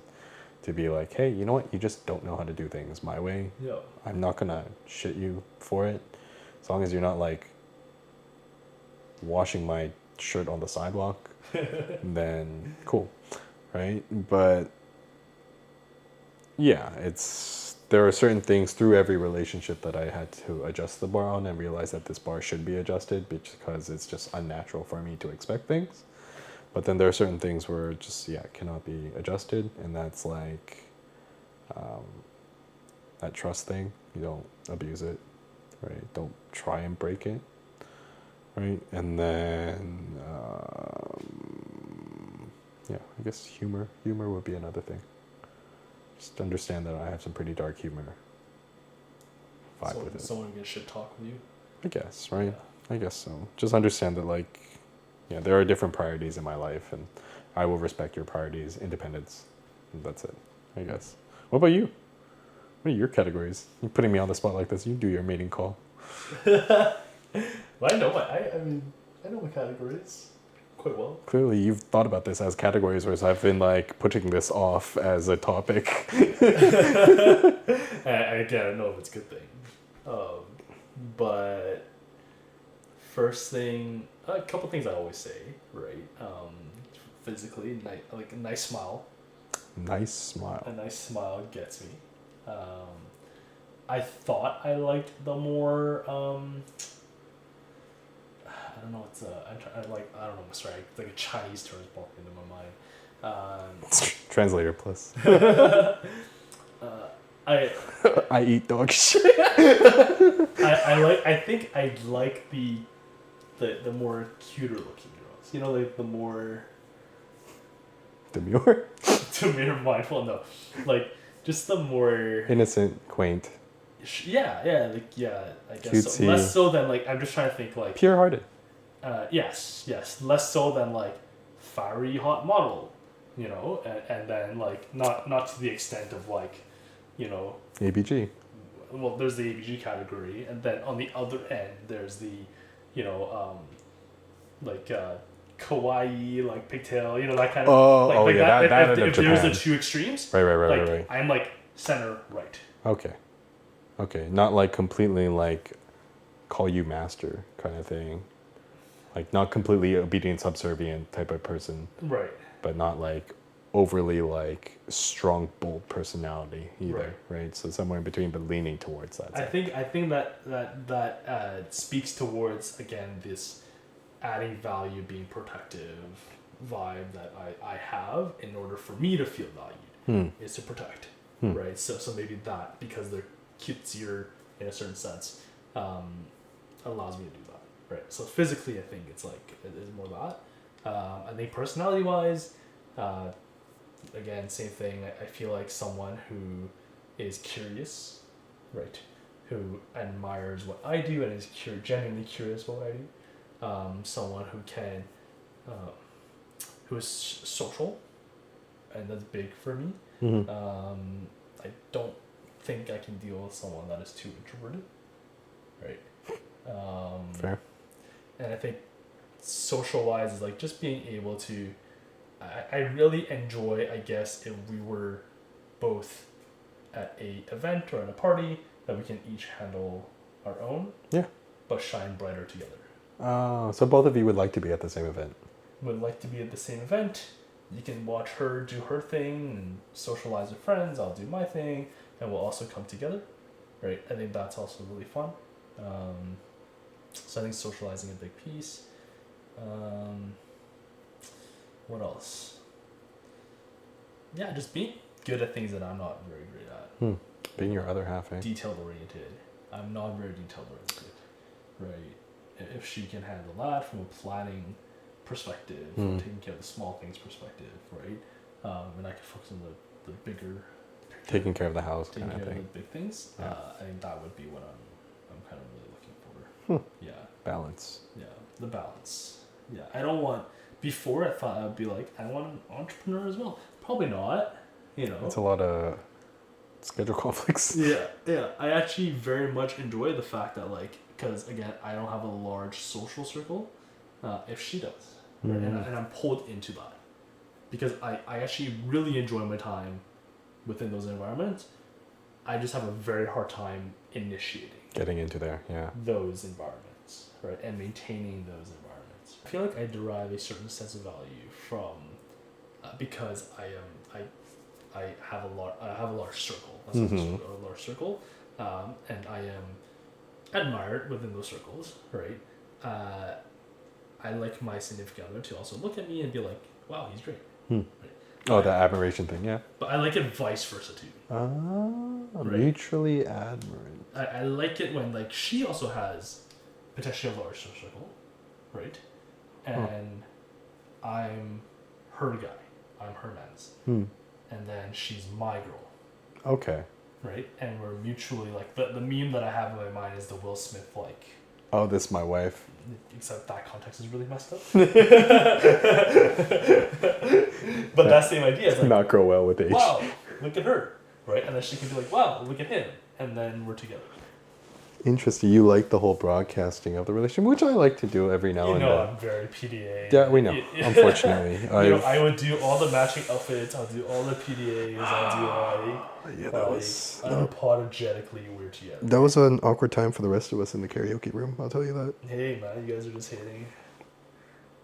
But again, My ears were screaming. There's a reason that didn't work. Yeah, clearly. Anyway, FYI, I didn't mention which karaoke room. But interesting. Yeah, interesting. In a large group setting, I only have a small moment of that, if at all. Yeah. Of just marking, you could say. It's a sense of marking. It is. But it's also toxic because you also have, it's if they have a very large group of friends and that's obviously everyone's men be dogs. Yeah. Right. So that's also the watch. That's all you can do. The thing. I can respect that. Honestly, if there is a group of guys or a significant other is close with a group of guys, it's no, know your place. But that's the toxic tension. Where you're I want to be demonstrated, or I like to mark my territory. I say have her be he's my man's, right? And you enjoy that feeling because there are other guys there or other people there that are wanting in, right? You only get that value because there are. I guess. But because there are those people there, you're also I gotta be careful. No. See, that's where the trust thing comes in. For me, I don't know about that. I need someone to be independent enough to say yeah, no, I know he's gonna be like that. I keep him around because he's useful for other things. And I'm I respect that. If he pays for meals for you, then fine, have him. Play him. No. I'll have him play. It's fine. No, This I is can't. that's I can't do it. that's I can't do the it. inner toxicity that I need to have in that kind of relationship can't where do it's it. like, you want to abuse this man? I Sure, can't do go it. ahead. I can't do it. But if you ever cross that line, you are done. Play with it. can't do it. Don't cross it. That's my ask. That's what I do. I can't do it. Like, I'm gonna be as vague as possible Okay. because like this is someone else's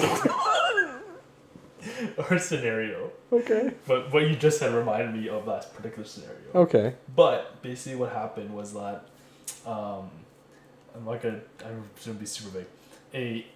Individual A. An ex-boyfriend asked his ex-girlfriend out to dinner to quote unquote catch up. Mm-hmm. Right? The ex-girlfriend was like to her current boyfriend, be like, wow, my ex-boyfriend reached out and said, I want to catch up. I want to go. Which for me, if I was the boyfriend then and there, I'd already be like, no. Right? Yeah, I'd be asking why. Whatever, I don't give a crap. Whatever reason, right? She said, I want to go, right? And the boyfriend actually, like, even to the extent, like, drove Her there. her to the dinner. Right? Okay. And then, like, picked her back up. And that, for me, like, blew my mind. Like that would have, I would have, like, wanted to kill someone. Yeah, I would need a really good reason for him to be like, yeah, I want to meet my ex-boyfriend. Because, but we were together for a long time. Like, we're just friends now. Like, we haven't seen each other for a while. Just wanna catch I guess, up. okay, that's a thing I don't have. I'm not friends with any of my exes, so I would expect the likewise, right? Because, like, once a relationship is over, it is over. Right. There's no need to... Well, they're not, well, I mean, I think the context is they weren't even communicating. Like, they weren't talking. Exactly. They weren't So but, then but there's they no wanted- reason to... They were together for a long time, and they wanted to catch up. But then here's what I would look for in a person is like, as much as you may have had previous relationships, I am expecting you to put that as an aside. Mm-hmm. And like, these are people that you don't need to meet again.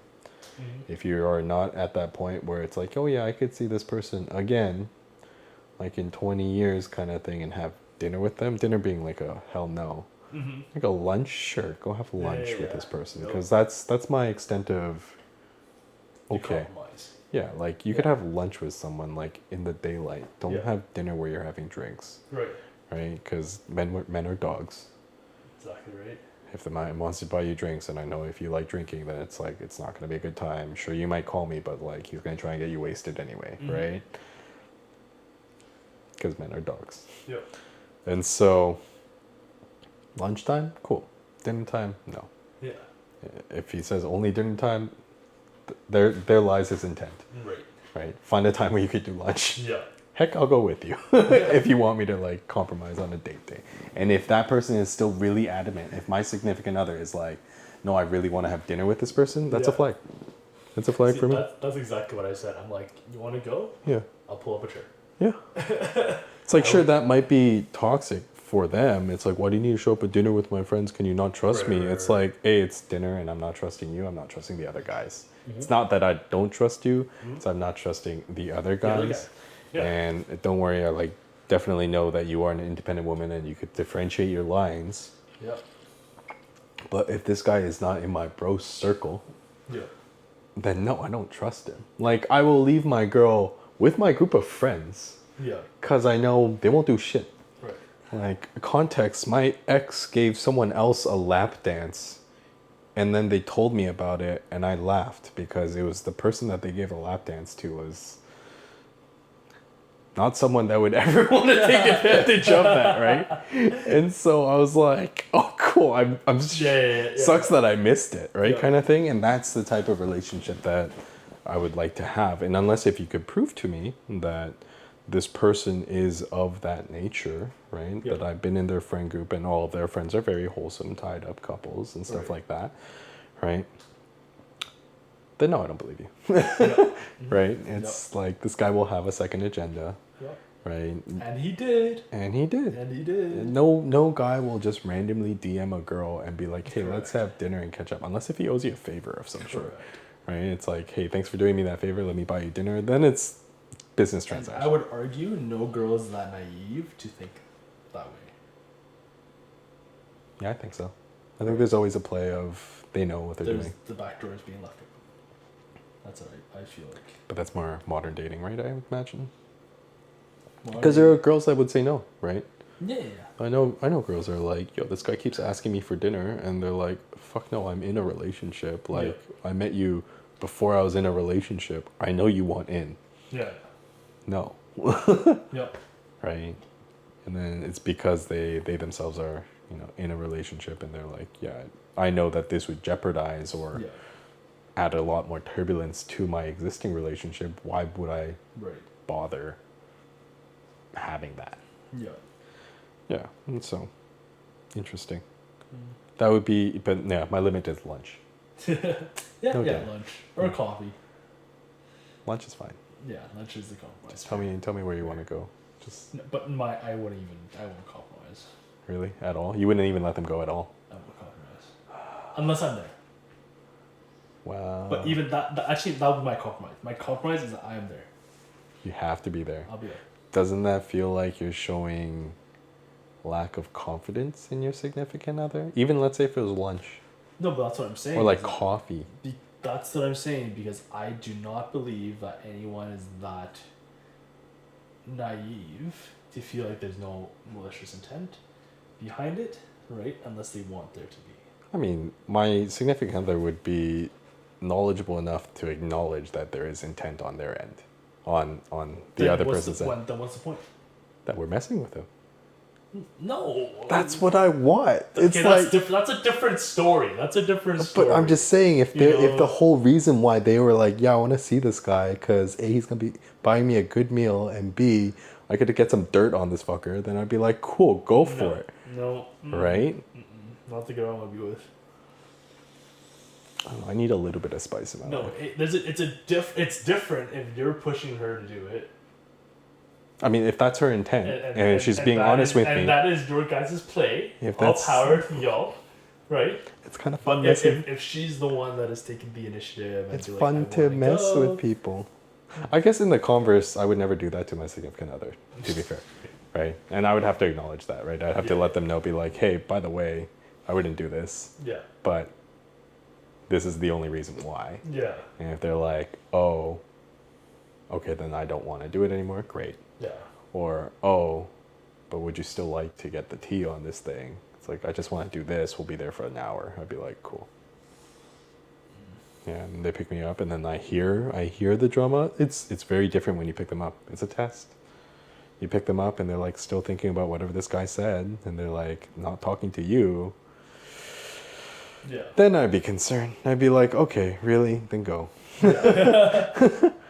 But then if they're like, oh yeah, no, this guy's like, he's gone nowhere in his life. I fucking loved the lunch. It was like, he paid for all of it, made sure he did, and like, whatever, right? Get all this drama from like within their own mutual friend circles and stuff like that. Then I'd be like, cool, that's fine. It's not like you're gonna see him ever again, right? And if you do behind my back, then that's a problem that you deal with then, because you'll find out. What if they told you that I need to see the guy because I need closure? No. We wouldn't be in a relationship. What the heck? Because the interesting thing is, I'm just thinking about that now. That might be a reason why I would let her go. I need closure? Yes. Why are you getting into another relationship if you didn't close the other one? But exactly my point. Right. Exactly my point. Yeah, so you would never be in that situation.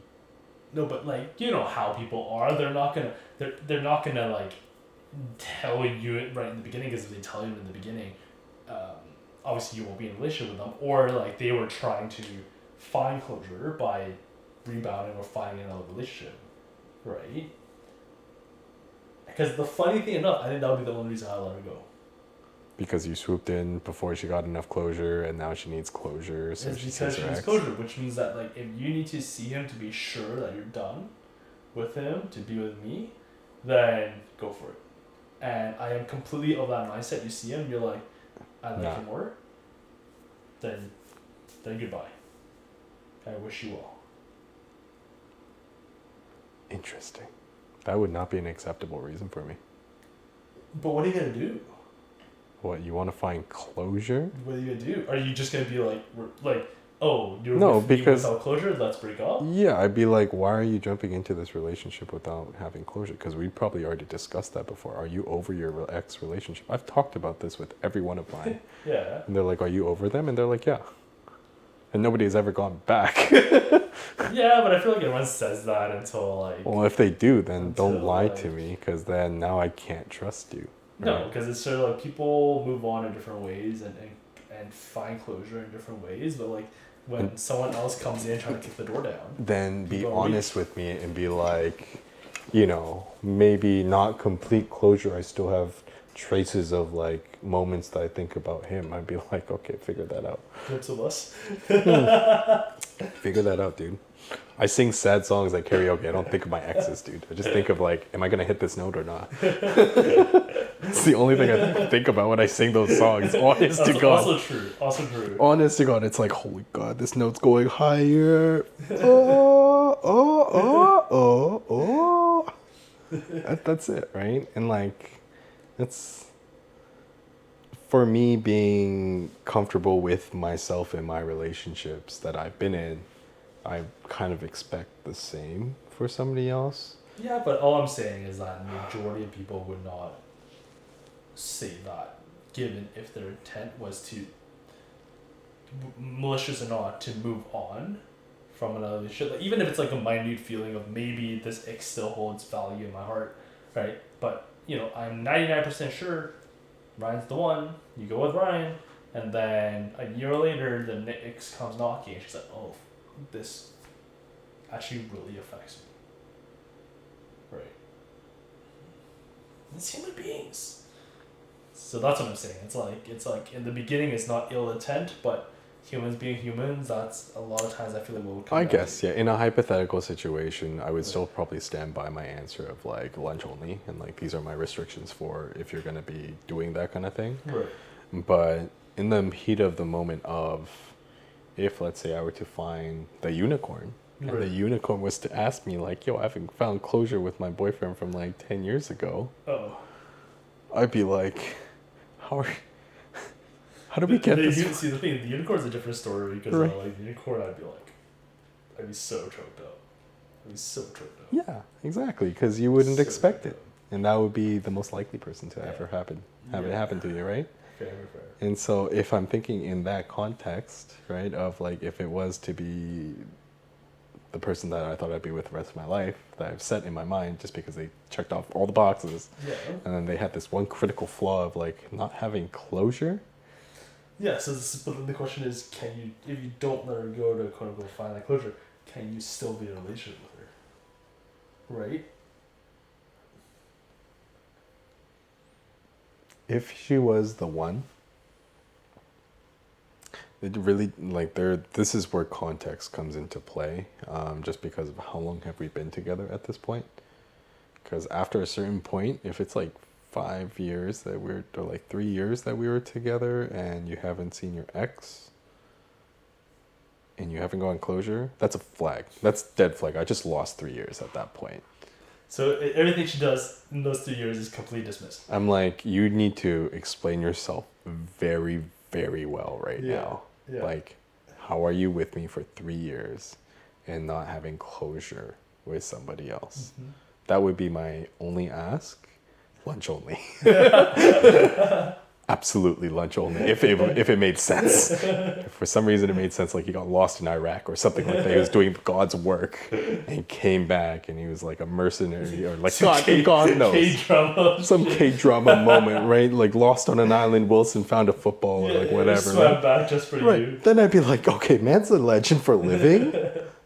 I would like to meet him too. That's more dangerous. That's a great That's more story. That's a dangerous. great story, but at the same time, like, it would be wrong for me to say no at that point, right? Yeah. If it's someone that's like been doing their life, and then they come back, it's unfortunate that I got the dice that way, and I hope that the unicorn is better off with me. And this is just like she says, as she intends, to close things off, right? Because that would be the only reason for it to go, to close things off. Yeah.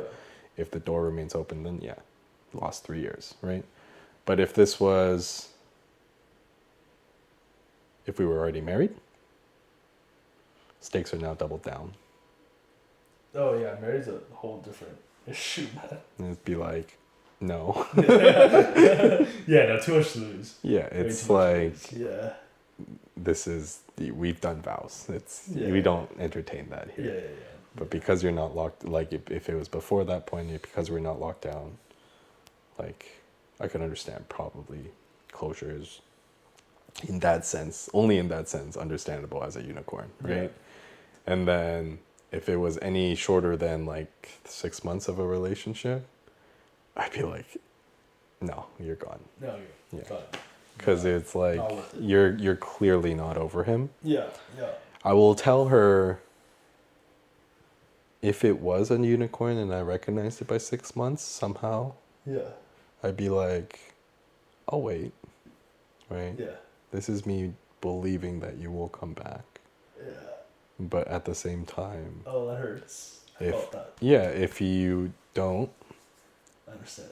I think I will eventually understand. Because that has to be like, you're losing unicorn.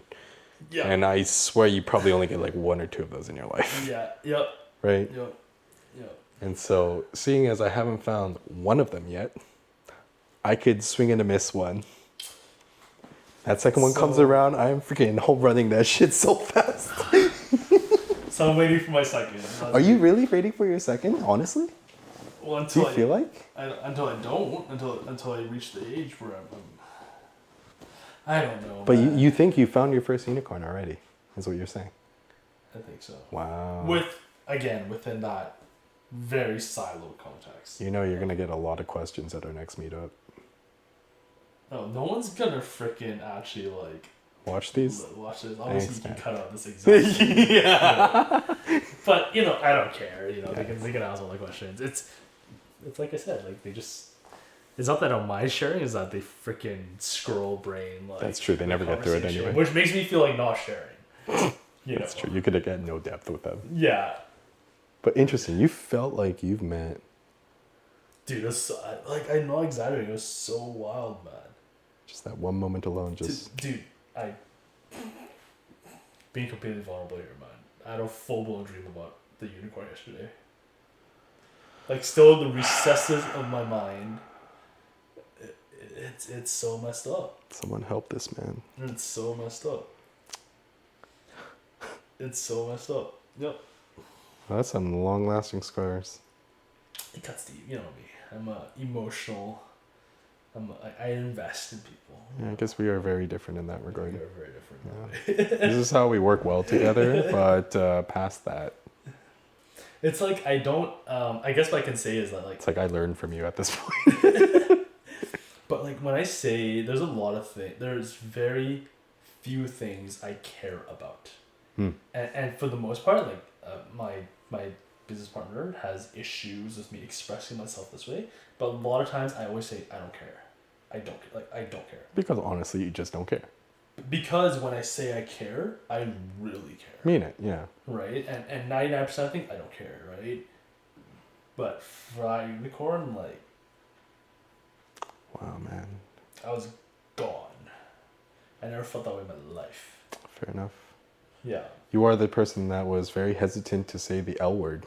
And I would have said it, I said it the next day. Yeah. Like, immediately. Like, Or yeah, I've done that before. See, that's the thing. I've never done that before. I know so many friends that feel like they see unicorns everywhere, and I would love that life. Okay, no, this is me being unexperienced in a relationship and being a lot more manipulative back then, and I knew if I dropped the word, it guarantees time. Sorry. But not to all relationships, but like I felt like I would use that a lot more in my earlier relationships just because I am that kind of an asshole. But I have such a hard time doing that. yeah, I think you definitely being a lot more closer to your emotions and having that emotion be a lot more impacting to you. Yeah. It means a lot whenever you do say things. Like your words actually carry weight, whereas I would just literally say it just because it makes you feel happy. Yeah, my mind just spirals, right? The whole thing. I've seen it do that. Yeah. Yeah. Yeah. Interesting. Huh. But you've met my unicorn. So I have. So you kind of know exactly what I'm looking for. Which is fucked. Yeah, the couple images that you've seen of her, yeah, I would, yeah, you saw that side of it. Yeah, you didn't see the other sides. It was insane, man. Insane. Oh, I'm sure when the fire burns bright, it burns hot. Yeah, but the thing is, my fire never really burns at all, right? It's just like... For someone that hasn't experienced it I before. haven't experienced it before. I mean, we've mentioned before, it's like the first time it's gonna burn. Yep. And it's also gonna scar. Yep. And scorch. Yep. And such it did. I mean, we were hoping it would never gonna scorch, mind you, but... And honestly, it never scorched. Until the end. Yeah, but it was such a short period of time, and like, I look back, and I seriously believe this. I look back at that very short chapter of my life with such gratefulness that I've met this person. Like such gratefulness. That's healthy, yeah. Right, like the fact that this person came into my life, I'm so thankful for it. Obviously, it ended in a very not so pretty way, but I can't think of anything else but the word gratitude of like having this person in my life to reveal things about myself, what I'm looking for, who I can love. Right, damn, like that's a gift, right? Because like you said, some people walk through life without meeting that person, right? And well, you don't have emotions at all, but, but to feel that even briefly is like, wow, I am blessed. Huh. So you cut that so I can put on my Hinge profile. I'll give you the clip if you want. It doesn't matter. I don't care. Yeah, but yeah, definitely. Huh. Wild. It's wild. That much of an impact, eh? Huge. Insane. Before then, you were just aimlessly searching then, or what? Before that was more logical. Okay. Before then was like objectively attractive, objectively our personalities match, objectively we can, like you said, long run personality go together, right? I see potential, I will pursue. Right. But it was never like being dragged along by your pinky kind of thing, going being like the uncontrollable like need to see this person all the time. Gravity. Yeah. I was pulled into the orbit. Okay. I was literally like just pulled into the orbit. I cannot leave, and it was insane. I guess that in itself is compatibility, right? Yeah, and as someone that I pride myself as someone that is extremely logical, over analytic, all that jazz that like prevents me from ever like being pulled into an orbit of anything. Right. It's like just like grabbed. Yank. I was like yanked and like I cannot leave, and I was like, holy crap! Where the hell am I? It's like my world disappeared, and like she was my world. That's what it was. That's actually the best way to describe it. Like everything that I was within my own life did not matter, and only she mattered, and she was not my world for that period of time. Wow. Wow, you love strong, man. That was messed. Yeah, you put it up on that much of a pedestal, or I mean, not really a pedestal, but when you have that much of a effect on you, yeah, I could imagine scars. Yeah. I think the only time I've ever had that happen was like when I was 4. Yeah, that was when I had my first crush. Right? 5? 4 or 5? What was my first? What grade is that? Is that even Kindergarten. Yeah, it was at church. Yeah. I would. Yeah. Yeah, and I told this girl I really liked her. Right? She was really cute. And did you write her a love poem? No, we did MSN Messenger and stuff like that, right? That stuff. And then like one day she was like, yeah, no, you're good. I'm like, you're good. What do you mean? And then she'd moved. Oh, yeah. She's like, oh, I gotta like move now, but like, bye. Yeah. I'm like, okay. Yeah. Scarred. Yeah. Did not really pursue relationships past then. And then like grade 7 I started making out with girls instead. And I was just like, so easy. Not very difficult. And then mind you, Yeah, I mean, with some. And then past that point onwards, it was, I think I just never had the right approach or mindset to it. And I was always like looking at my parents, I guess, growing up, and they fought for like the first 15 years of their marriage, which is the first 14 years of my life. And seeing such a contrasting couple fight so much had instilled so much doubt in my own ability to actually have a fruitful relationship down the road, just because I only had one point of reference. Yeah, I just really didn't think love was going to happen. And that's why for the longest part when I met people, I was like, oh, are you going to get married? I was like, hell no. Right? And it wasn't really until later when I spoke more with my dad about my mom and my mom about my dad separately. It's like, and then seeing how they treat each other now, it's like, oh, there is pain to go through that eventually turns into something that is pretty incredible, I would say, right? The fact that they've stuck together for this long and could get along, I think, question mark. I wonder sometimes. But like seeing that whatever balance that they have has now rekindled my long and unentertaining journey of finding a significant other. So you're re-inspired. Re-inspired to a degree. Like, I'm now more acceptant of the fact that it actually is possible. Like, you could probably find someone, right? But back then, for the longest part, it would just be like, Because of your parents. I think it stemmed there, right? Was that conscious or unconscious?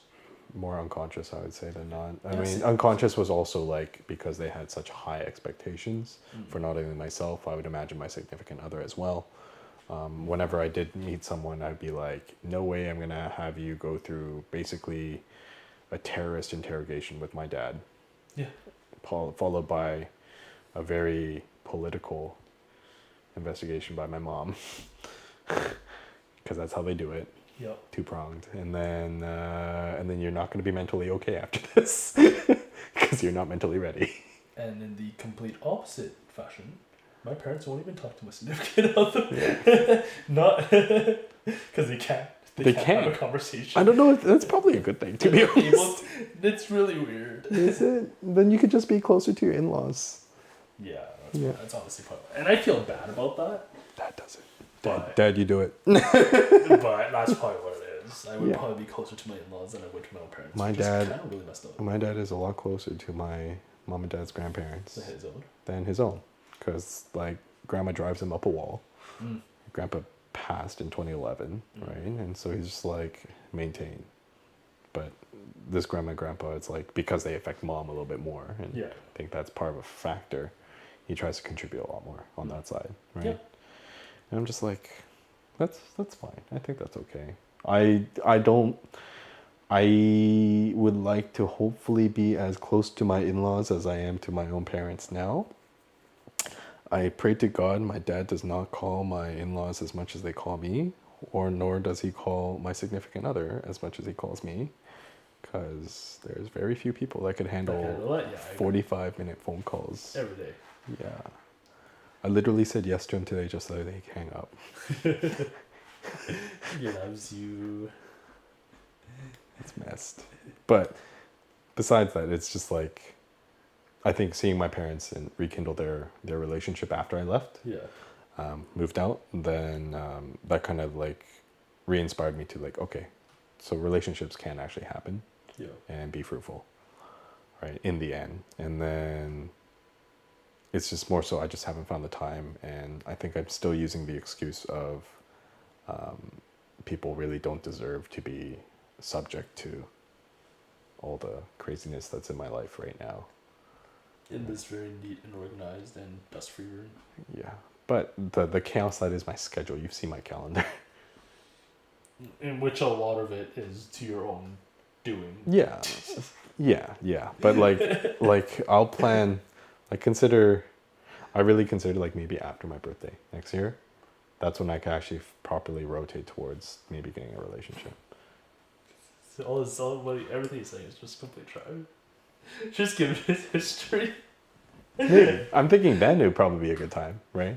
Because until then, I'm kind of like, I just need to save up for my birthday for one. Well, the issue with you is that if in the actual case that you are focusing on yourself and not randomly being pulled into orbits, the moment you do decide that, hey, I am ready to orbit, you'll immediately be within orbit of someone. You think? I think. I don't think so. I think so. I think I have more of a filter now, but I say that now, but like clearly my track record's garbage. See, I don't understand. Like you're so this is what you mean by because my social circle is so enabled of like easily enabling Correct, yeah. that environment.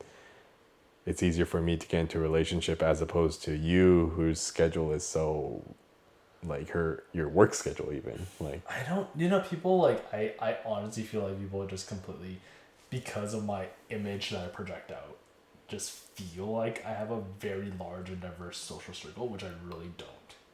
Right. I really don't. Like people are just I'm very shitty at maintaining relationships. I am very grateful that if I reach out to anyone that I have met across my life, that they give me the time of day. Maybe because of who I am or what I do, that people are like, oh, okay, right? And it seems like I have pull because of that. right. But I have done a very poor job of maintaining that relationship. Right. So I have a very poor social, to be completely honest. I'm not good at it. So I didn't realize how bad I am at it until I meet like a normal person that has friends. Huh. That like, because you hang out with people. I hang out with too many people. Exactly my point. Right, to a certain extreme, right? But for me, it's like I don't hang out with people. Yeah. Right. We were talking about this with the other group, Jess, Candy, Chris. Oops. We're talking about them about this with the other group, and they're like, I think Chris, he asked me, like, are you, like, is this what you want? Like, is that what you're looking for? Like, all these other groups of friends and like that you're keeping tabs with, like, is that what you enjoy? And when he asked that question, I was like, yeah, like, I think for me at my very core, having all these people that I can have a closer relationship with, like friends, that are not just like surface level relationships, I really do enjoy. It's not like I meet new people all the time and then I invite them towards that. Like there is a little bit of a jump to make there because people need to put in the effort as well. Yeah. But at the same time, a lot of the people that are now in that circle, in that large, very large bundle, we have very good rapport, very good stories, and like very good moments that we've shared that now are somewhat defining of that relationship within that group of friends. Right? And because of that, like, I've now unfortunately spread myself very, very thin. Which a lot of people did warn me about. It's like, dude, you're seeing a lot of friends. Like, you go through 40 friends per every month and a half. Yep. Right? It's not like easy to go through that many people, and you don't have that many days in a year, right? Or days in a month. And yeah, they're true. That's right. Right? And oftentimes I'm making compromise, and generally it's my weekends, right? Or my evenings. Your sleep. Yeah, my sleep being the biggest thing. And I just need to say no to more people as opposed to yourself, who needs to find more of the social group setting that you could expand on. Yeah. And yeah. Because I kind of feel like I was watching a video the other day talking about that, and it's like, oh, you need, like, for people like myself, I resonated because he talked about like two different types of friends. Okay. Right. There's what they call deal friends, so friends who can get you deals, as in like business, build, purposeful friends. Okay. Right. And then they have the other category of like oh, this is the Harvard Business Review. That's who it was. Oh. About this idea of being a workaholic and working too much. Right? Okay, yeah, fair. Right, and they're talking about like usually like what you need in life. They're like, you need your deal friends, people who can add purpose to your business, right. people who would get you deals, get you connections, get you networks, and then you have your useless friends. There is no use to these friends except they're your friends. Mm-hmm. Right. I have a lot of deal friends. Mm-hmm. I have very few useless friends. Right. Which sounds good. But it's not. Because that's in context, I have a bunch of useless friends. Is what you're saying. But just in the context of, it's useless. I know. But useless in that sense. It's like they're not there for the deals, they're for every other aspect of your life. They're just there, right? And you're supposed to enjoy your time with them and create memories and cherish that. Right. And I feel like you derive a lot of worth and self-value from the quote-unquote useless friends that you create timeless memories with. Right. And you cherish those timeless memories a lot. Right. Yeah. Whereas for me, I cherish those memories, but I don't care for them. Oh. So I get way more self-worth, value, whatever, satisfaction building and doing and creating. Right. Which is why like I have so many deal friends, is because they're purposeful to me, I'm purposeful to them. I'll hang out with you, right? We'll exchange whatever we need to exchange. I'll have a great time. I like you as a person, but I'm not hanging with you, right? Because that makes me feel a lot better. And if I can add value to your life, I feel really great doing that, right? But it's always a constant deal for you then. It's a constant deal. Whereas my quote-unquote useless friends, I enjoy those moments together. Don't get me wrong. Like I'll have fun. That's why I mean. Like I want a significant other that has that. Oh, so there are that a you whole could bunch go of with useless that. friends. I get pulled in. I really enjoy my time. This is great. Do I need to be here? Absolutely not. Huh. Do I care? Absolutely not. I can completely not see you the next time, and I'd be completely fine with that because I'm so busy on this With side, that. chasing this, doing this, creating that. Okay, but you're using that source of having a group of friends to have access to that group of friends so that it satisfies the balance in your life, you could say. I feel yeah. Right, so that you could not only be constantly going go, but be able to kick back and relax with Correct. just useless friends and enjoy. And I feel like as time passes, life changes, things slow down. Right. The balance comes back in, right? Mm. And I guess what I've realized is that I've been so focused on deal friends Mm-hmm. that now that my life I'm starting to place values on different things, Mm-hmm. or because the business has stabilized a little bit, which is scary because that breeds complacency. Mm-hmm. That you're like, I find myself actually not thinking about the business this weekend. Mm-hmm. Oh, I have nothing to do. Mm. Oh shit. Does that bother you? Yeah. Yeah. Scares you a little? It scares me a little in a way that like I feel complacent in not growing my business. Okay. Right.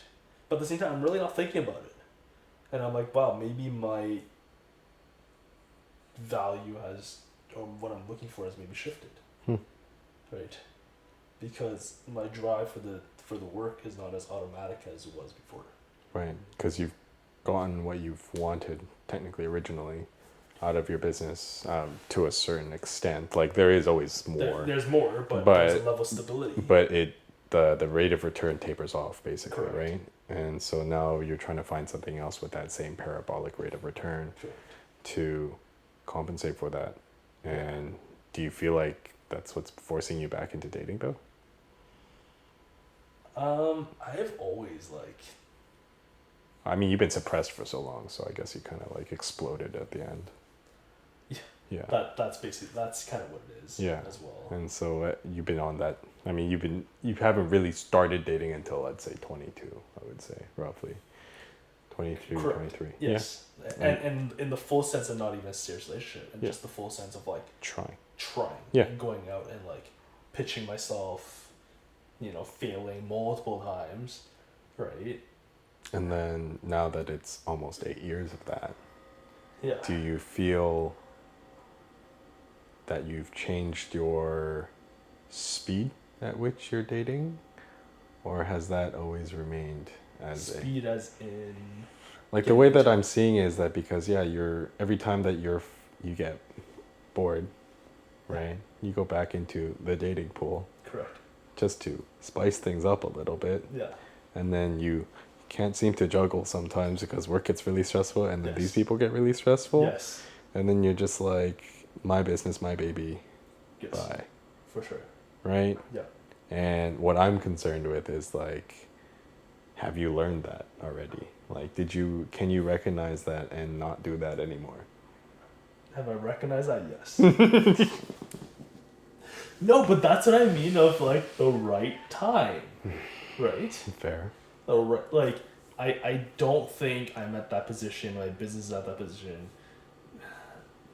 to completely be like, I am willing to consciously take the step back and pursue and put the time into this dating thing, right? Or marry or there is always going to be sacrifices. 100%. I completely agree, and I don't feel like my lifestyle is expensive to the extent like I need to make it in order for me to feel good to date, marry, whatever. But I think the scary thing about business, especially at this stage, is that it can be gone Very quickly. Right? Like very quickly. It's really hard to get started, but it can be gone really quick. Right. Right. And I think on a deeper level of fear and anxiety is I don't want to be my dad. Yeah, I could see that now. And my dad is someone, bless his heart, loves being an entrepreneur and can't work 9 to 5. Exactly what I freaking said. Even though like he has provided me very little guidance with limited interaction throughout my life, I'm somehow starting to be like him. Is that he never really built anything sustainable that amounted to anything significant. It's harsh, but it's the truth. Right. Do you feel like you're criticizing yourself to the same level though, in terms of like you feel like you haven't created something that is significant? I haven't created something that I feel comfortable that is sustainable. I think significant is very subjective. I don't really give a shit if it's like $1 billion company and I get recognized, but like I need a certain level of confidence that it is sustainable. But in business, will you ever really get there? No, because there's a business cycle, right? Things will always die, right? At one point, the handoff in itself is its turning point, and it's no longer your business, right? There's a lot of factors in this idea of sustainability, right? And my fear is being like my dad, right? Yeah, what if I start a family and it doesn't work out, right? Like, what if this, like what if it never grows to anything? And I'm like on that hamster wheel constantly, keeping the business alive while neglecting my family, like my dad. I see. Right. Do I want to be like that? No. Right. Yeah. I can see that. It's not. Do you feel that you are kind of being like him though at this point? It's no, yes and no. Yes, in the sense that I'm spinning the hamster wheel because again, it's not at that position, which I don't have to. That's. But I feel like I am way more capable and confident than he ever was, and that's also because he gave me the opportunity to do that. Right. Right. By classically moving here, allowing me to grow to whatever the hell I am today. Right. For him, his philosophy was limited involvement and interaction. Right. So thank God I grew to a what place, you are now, yeah. Which is better as I look around my close family around me, and I'm like, that could be very different if I was not born of this personality. Like truly nature versus nurture. Because there was very little nurture. That's where I find it so interesting because we have a very similar, I guess, life outlook, Yeah. but very different upbringings. Oh yeah. Right? Like you yourself with your very much untouched childhood, and mine just overly infused childhood, Yep. right? Or that's how it appeared to me, right? Maybe. Because in their eyes, they're like, oh, we just did the right amount of parenting. But for me, it was just like, why are you here every step of the way, right? It's like if you make a suggestion, I can't tell if I need to actually do it. If it was a suggestion or if it was a command, right? Yeah. It was just like, I couldn't differentiate, right? Because then it got to the point where the fear of disappointment would drive me forward into doing something for them, Yep. right? But then, yeah, ultimately we both have the same fear of being our own respective fathers, just because we know that their parenting method wasn't what we wanted, right? But at the same time, what I've grown to realize is through extra introspection is two things.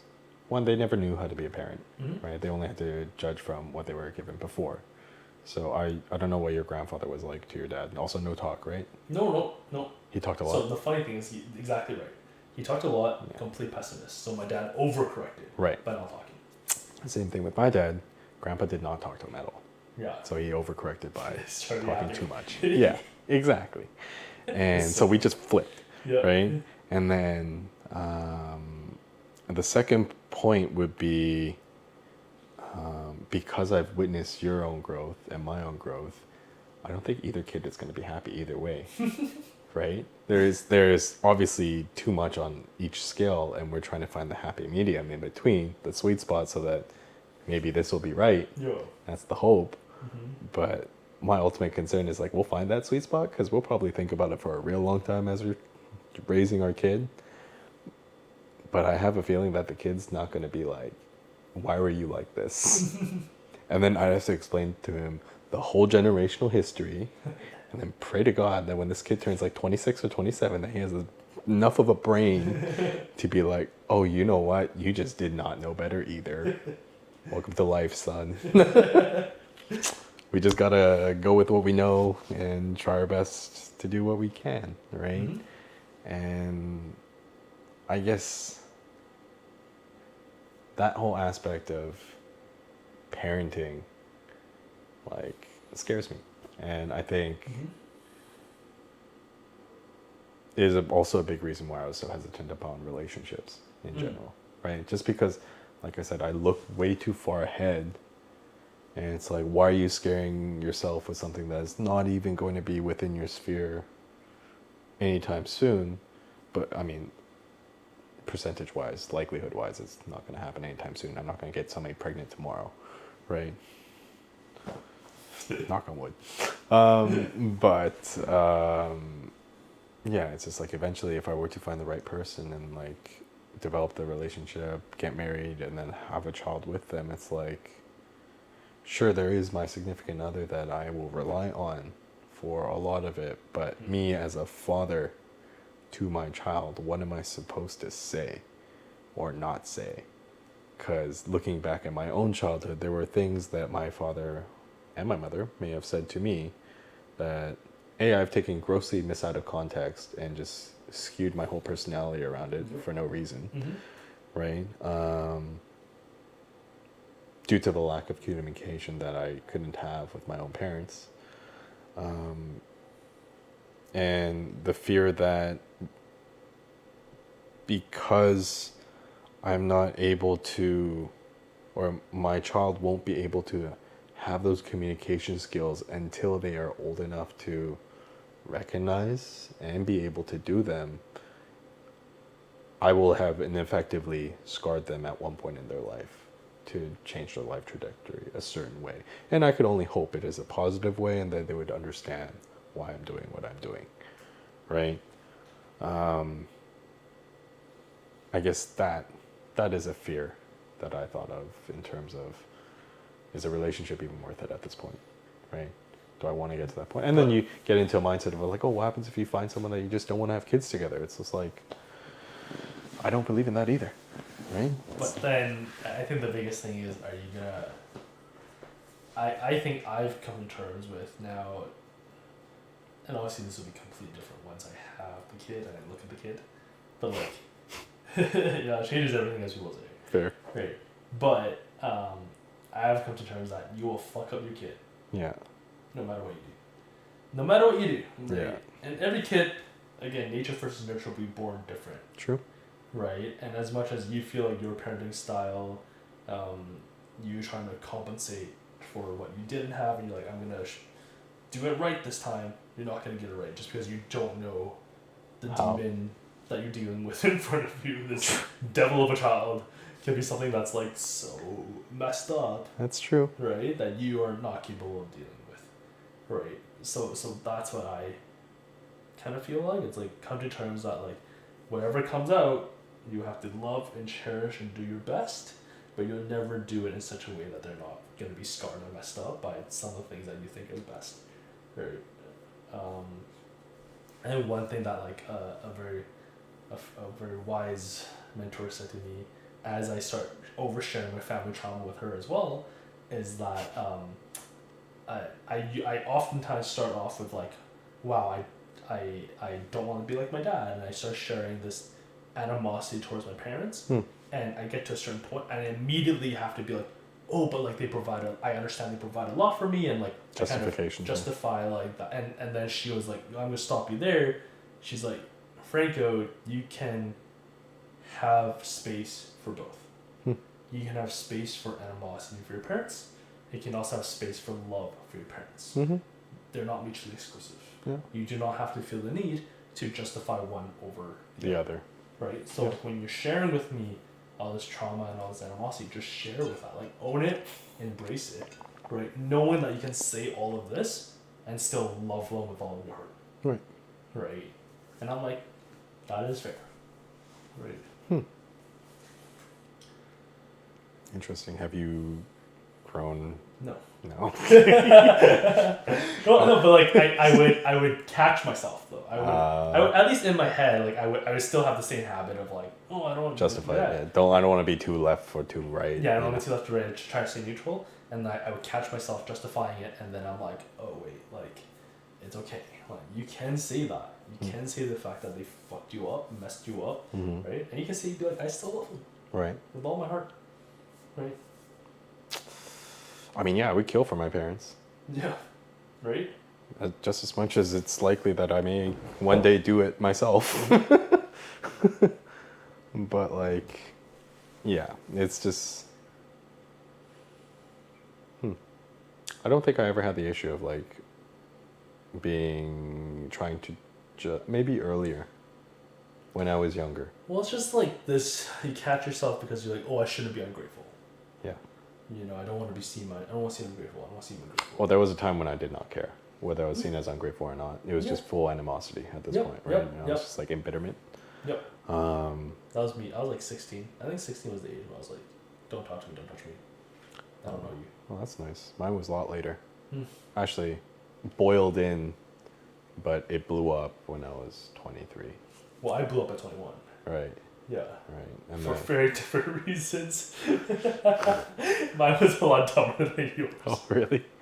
Okay. But like we've had our dumb fights with our parents, right? And I think But actually, did you fight with your parents growing up? No. Talk back, argue. Say me neither. Me neither. I wasn't allowed to. Me neither. Yeah. Well, I think yours is more explicitly you're not allowed to. I'm not allowed to. I think mine was more internally. You're not allowed to. Like coping. Yeah. I was holding a textbook above my head and I was just like crying. Yeah. I was doing the ear pulling. Oh. Yeah. Yeah, but it was definitely like don't talk back to your parents. It's like respect your elders was like huge, right? Yep. And I think that was drilled into me very early because I still have that, right? In terms of respect for the elders that have done something in their life. If you're telling me that this guy's a low life, then I just have no respect. But if you're telling me like, hey, they've lived their life and then they've had a respectable life, then I definitely uphold the right. They are your elder, right? Now a little less so, Mm. but back then a lot more. Yeah. And with the accumulation of that, and the parents always being right, and they were always there to guide you because they know what's best, because they've lived their life more. Mm-hmm. I was constantly being forced to fit into this mold, this fucking Rubik's Cube of a mold that seems to be always changing on me. Like, you do better, do better, do better. What is better? It's like you multiply the number of tabs that you have on your Rubik's Cube, and it just kept going and going. Yep. And I was like, no way. Yep. Right? This is never going to end. And that whole daunting hill was the reason why I stopped caring about school in grade 7, I think. So elementary, like the transition between French immersion to regular elementary school, grade 7, I almost failed English. Like, I got a standing granted for one of these terms just because I just didn't perform. Yeah. Right? I didn't know what to do. I didn't like school. Right? So I stopped doing it properly. And then it wasn't until Dad gave me motivation to do things in grade 8. And he was like, oh, if you get 7 A's or something like that, I'll give you a phone and a laptop, right? If you get straight A's, then I'll get you like something else crazy. Yeah. Right? He knew I would never get an A in PE just because like I was fat then. Right? It was like, okay, guaranteed I'm not going to get to 8th of whatever, but I got 7. Right? Which means that he got me a phone and a laptop. Like 2 things I really wanted because everybody else had a phone. Everyone else seemed to have like a PlayStation. And I was like, a laptop is the closest thing I could do. Right? Yeah. And he got me a phone. No plan. That was my first most bitter betrayal I've ever had with my dad. And that's where I think trust issues came in. Yeah. Right? And then that's where the animosity actually probably started. Because it was like, hey, I put in my like hard-earned effort into this. I got to the 7 A's that you wanted me to get to. Yeah. And for you to shortchange me like that on your own whim, just for the sake to mess with just for the sake of messing with you, Yeah. I held that in so much embitterment, amongst many other things that happened throughout high school, like Christmas presents being taken back just because it was gaming related, right? And all of that, just growing up to that, I absolutely despised the man, right? And up to the point where I went through university, was completely lost about whether I wanted to go to law school or not. I realized I was only doing it for him, right? I knew because he wanted it for my own future, financial future, and I get that. But at the same time, I was not happy, and we blew up, right? And the rest is history. Now he calls me every day, but like, it was ugly. It was bad, that was right? bad. And through that animosity or that anger that I felt towards him, it took a few years to cool off. It took a year to live by myself, live with best friend, and then I think a year of fooling around after that, to figure out that you're fooling around. it was they didn't know better, right? And he was frustrated with what he saw because all he was seeing was potential as a parent, right? Because you're looking at your child with that much potential, and I could see it, but the child is not willing to uplift themselves into that potential when they only need to try just a little bit more. Yeah. Right? And yet he's doing all these other freaking things. There's like wasting his goddamn time and not doing what he's supposed to be doing. Yeah. Right? And of course we blew up, right? Because I was acting completely reckless and just disregard for his own concern. I was like, let me live my life. He's like, you're not even living.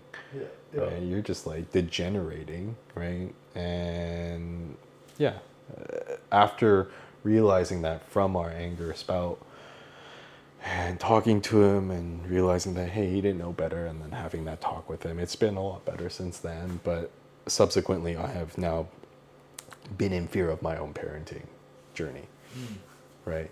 Just because what did he have to go through? What did he deserve or do to deserve that kind of treatment from me, right? And then he got lucky that I was able to figure it out and be like, hey, I'm sorry. Yeah. Right? But there are times where they won't come around. They won't say sorry, right? Because they'll still think of you as their worst critic, right? And they'll live in fear of that, right? And it's just like, am I going to be that person? Am I going to be non-communicative whatsoever? Just be like, oh, just live your life. And he's like, oh, he doesn't care about what I do in my life. Right? And I'd be like, not true. I just want you to live it. Sorry, But you can only put your best foot forward. Right, I guess. And I don't like gambles. I actively hate gambles. Because I think to a certain extent, every single person that's starting a family is trying to create a family that they never had. Yeah. Right? Try, keyword. And a lot of people fall right back into making the exact same mistake their parents do. Right? But I think we are cognitively aware enough to know things that, like, what your parent has done and you don't want to overcorrect. Right. Right. I mean, that's the middle Or ground. don't want to continue. Right. And it'll only get better. You know. That's the hope. Right? Like I kind of feel you can only put your best foot forward and be like, I understand what I went through, that I don't want to provide my child, right? Let me improve this generation as much as I can. Right? Because if you're going to overthink it, you're never going to guess. Yeah, there is no way out. Yeah. There's no way out. You're never going to guess the child and who they are, what they're like, right? Yeah. But until then, it's just basically like the way that I've been getting over that right now is like, hey, that's way too far ahead. Figure out whether you're going to get a significant other or not for now. And then move on from there, right? And I think that's kind of where we're at right now.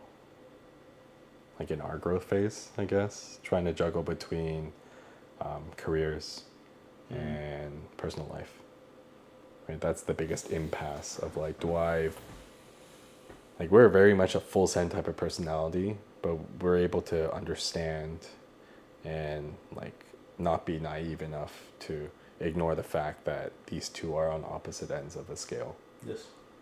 Correct. That if you were to find something like this that matches like that, where personal life and work overlap, you are just deluding yourself at this point, and there are so many cracks in between. I agree. Because they're not supposed to blend. You're talking like a circle and a triangle together, right? And it just clashes and clashes and clashes, and family will eventually break because work will always work, right? And I think this is where it's like your standard of who you're looking for eventually will find its mark. Yep. And then you'll find your limit for how much interaction work will have within your personal life. And then we'll 10 years from now have kids. Dang. Well, I don't think I can get married until 35, 36, now that I'm honest. You never know when these things hit you. True. But like if I think about it, 35, 36, I feel. If not, God knows. Pull a Keanu Reeves. Get married. Honestly, like that is my probable timeline. Yeah. As well, but again, from a very logical perspective, understanding how long the business would take To grow to the point where I'm like, okay, this feels stable enough, or I've made a decent enough to be like, okay, I'm comfortable. So you're still putting work first. I am until I'm not, right? Like as a guy, you have to. Yeah. You have to. You are of no value to this world except for what you provide. Fair enough. And then for your space in particular, because you're so dynamic and like you say, everything could disappear tomorrow, like it forces you to constantly be pushing until you hit that point of a threshold of safetyness. Exactly. Right? A safe spot where your business can efficiently run. And then at that point, you would find yourself with more available time to put on to other avenues, whether that is expansion or whether that is your personal life, right? I would say. And then when you're at that impasse, I guess you'll come to choose again. Yep. And at that point, and another fun question is, do you pick the partner that allows you for further growth in the business? Or do you pick the partner that you have to scale down / maintain the business, but allow you to have a great family life, right? Or whatever, I don't know, whatever family life you're envisioning, if that makes sense, right? Because I think it takes a very special individual to fit both. To take your business further. Yeah. Right. A business-minded individual, but not at the same time. Or a family-minded individual. honestly. Right. You know, that But- that can have your back. But isn't that kind of what the hope is for a significant other in terms of being that support for each other? Yeah, but it's like at that point, it's also Isn't it because you have such a stable life at home with this significant other that you are able to continue trekking on at work and being spat on in the face and being like, hey, you know what? I have a solid wife at home, but that matters a lot more to me, so I will just continue with my head down, working through this, because I know I'll get through this as long as I have the support, right? Or conversely, it's like work is down, but because your family support system is so high, it pushes yourself to push harder at work. no. But that's the thing. It's like for I feel like nowadays to find that significant other that allow you to fully embrace the grind is very difficult. Yeah, because then you would also have to respect that they need to do their own grind. Well, you need to give them Yeah. I'm just saying to allow me to fully continue this embracement of like entrepreneurship of Yeah. this like 24/7 hustle. I knew of some couples like this. There was this lady that was a mobile mortgage specialist, and what she would do is be basically a mortgage broker and go like client to client, get client referrals, and get them approved for their mortgage. I think she was about 7 months pregnant when they finally forced her to go on mat leave, and she was very adamant that she did not want to go on mat leave because she's really good at her job. Yeah. And then within a month and a half of after giving birth, she went back to work part-time because she was also really good at what she does. She has 3 kids. And I don't know what her family life is like at home. I think the husband is more at home. Maybe, but they both spend time at home. He also owns his own business, I think, from what I recall. But it seems like a relatively successful family. Like they go on trips together as families and they have good times. And then, I mean, I only have social media as a construct, but or like an avenue to see it. But it seems to be working, and I think like that could be something similar to you, right? In terms of like you running your own business, your significant other is also similarly a workaholic and respects their work often, but because both of you are able to find compromise between each other, the whole unit will move up together, right? I don't know what the kids are like, to be honest. Messed up. One would assume, right? Something has to fail. No, that's fair. I can think of another couple of like of the same like very committed parents, but also very much out there doing their own thing. Yeah, and that gap, the kids would have to feel it at a certain I'm just point. saying that's very difficult to find, right? And I don't know. At that point, I might not want that, right? I just might want to Settle down. stable out the business and you know whatever decent amount that pulls in.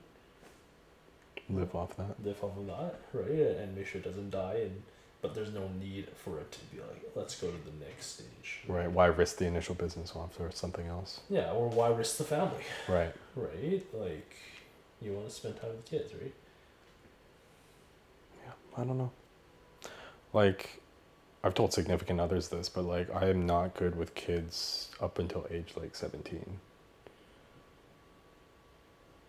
Like you go with them after 17? I would probably be better with them after 17. You might as well not raise them at that point. Exactly, right? Just be like an absentee father, come back. Oh, well, you're in the NBA now. It wasn't that hard, eh?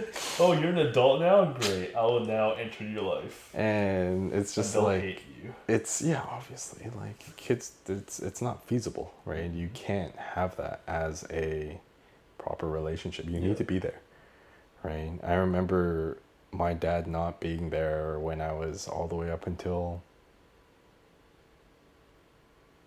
probably high school, right? Midpoints of high school, I would say. Just because he was so busy trying to earn money for the family so that we could live, right? So that we could do better. It wasn't until university when he finally, like, you know, took off and did well. And then once he didn't need to pay for my schooling anymore, which he said I paid off. I don't believe him, but sure. I'm not complaining. He he then was more involved in my life, and that's why I feel like he is doing what he is now, just being as involved as he could be, just because he has more time now. Yeah. Because he missed it in my childhood. Mm-hmm. And I think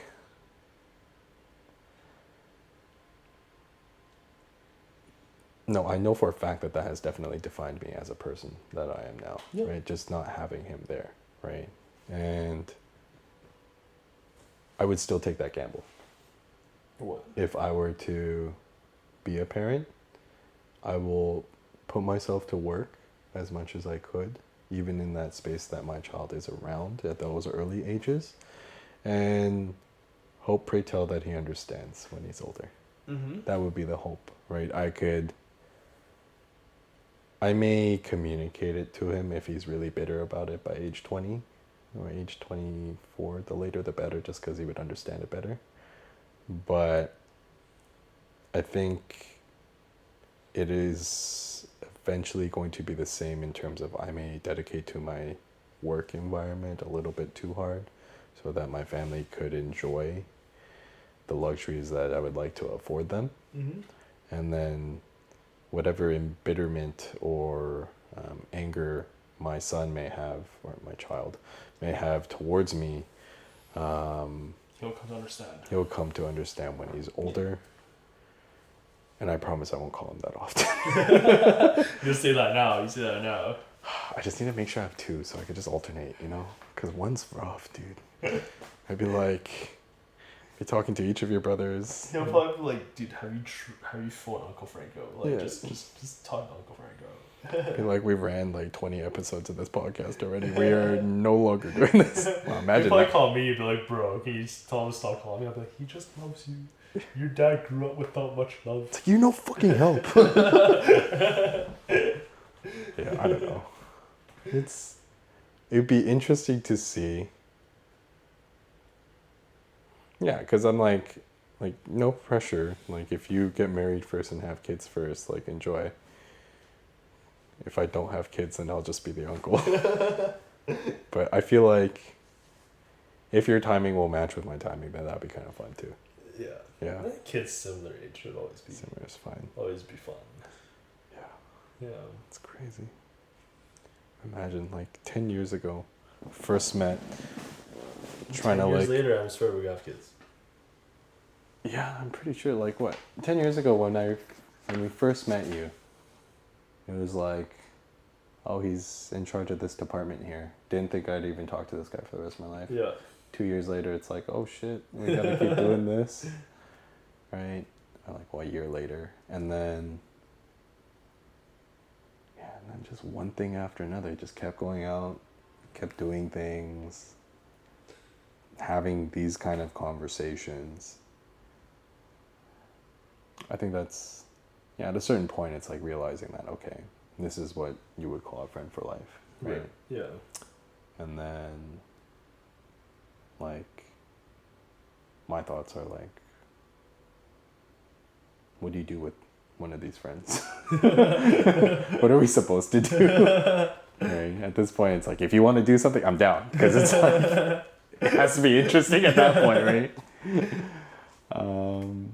And I think that's where I'm at right now in terms of enjoying life and this being a part of it, right? Yeah. Doing podcasts and like actually recording and effectively immortalizing these moments, right? That I get to have with people. Although it's a one-on-one for now, it's like eventually I would hope to do it in a larger group setting. But that's so far what this podcast has been. Yeah. Part of the first episode, I mentioned that like I didn't want to do this as just a video of myself like cooking and stuff like that, which I eventually will get to. Yeah. But I didn't really want to do that initially just because being the perfectionist that I was, and that I still am, it was difficult to put out a product with just me in it because then all the blame's on me. Yeah. But then because I have other people in it, I'd be like, it's That's okay. not what being a professional is about, man. You're confusing the term. I'm just like, you know what? To shed responsibility. There is a degree that I cannot control, and I just have to take it as is, and let it go. Right? And that was literally the first video, apart from like going through 30 hours of like, I went back and forth on this entire sequence. It was crazy. And then I have to cut this whole sequence out because it is not able to be posted. Yep. Cannot be made in public. Right? And sure, that's a learning experience and that's going to be the fun of it. But yeah, I mean, hopefully you'll come out to more episodes and maybe we'll have more people next time. Yeah. Yeah, because I'll have... thinking maybe expand this a little bit further. Or have like a different setting. Who knows? And then have people in a group setting and in a talking environment maybe. You gotta curate that group. At the most it's 3 past this. If it's going to be... at the most it's going to be 3 people initially. And then I'll expand from there because crossing by 2 already is already like beep beep beep beep cut. Yeah. Crossing by 3 I gotta go. It's like the editing itself is insane. But yeah, hopefully you can come out to more. I mean, we didn't really touch too much on next time. I think like next time we can do like more. This is the theme and like stem from there. I guess so. Yeah. These themselves are just more like conversations, like conversation starters. Right, and then like we could go into topics, but I haven't really. Depends on how you want to run it. Right? The thing is, like, I've been thinking so much about how I want things run, and like watching other people's run theirs, and it caused me to stop, right? Just because there was no longer. Like, I almost felt like, oh, I'm losing originality just copying all these other pieces and like the fun stuff that they do and like the fun things that they talk about. And I lose what I find most enjoyable about doing what I'm doing now. Yeah. Right? Which is entirely the conversation. Right? And that's something that I hope to convey in the video sequences, whether people watch it or not. I stopped caring about that. Yeah. Right? It's more like, I want to show that I am enjoying this process and that it's fun, right? And it gets as real as it could be to my own character, right? Because a lot of the podcasts are like, oh, they'll pick a crazy like dividing topic, pro-choice, pro-life, and they'll be like, oh, the drama behind it, right? And I'm like, yeah, sure, you could talk about it if it comes into passing, but I feel like every unique group will have their own unique line of questions that they are concerned about at their moment of in their life, right? That they'll want to talk about, and that's the best part, right? Yeah, that's about it. No, it's fun. Yeah. Good catch up. That's more catch up. Anyways. Well, it's always supposed to be. It was always supposed to be designed that way. Yeah. Right? It's like as natural of a conversation as it is, but it is. Now I'm not looking forward to the editing. You just need your neon signage, soft R, as your... Buy that off AliExpress. Yeah. Things to be hammered. Yeah. Yeah, man. Well, thanks for coming. Any words that you'd like to share with the crowd that may watch?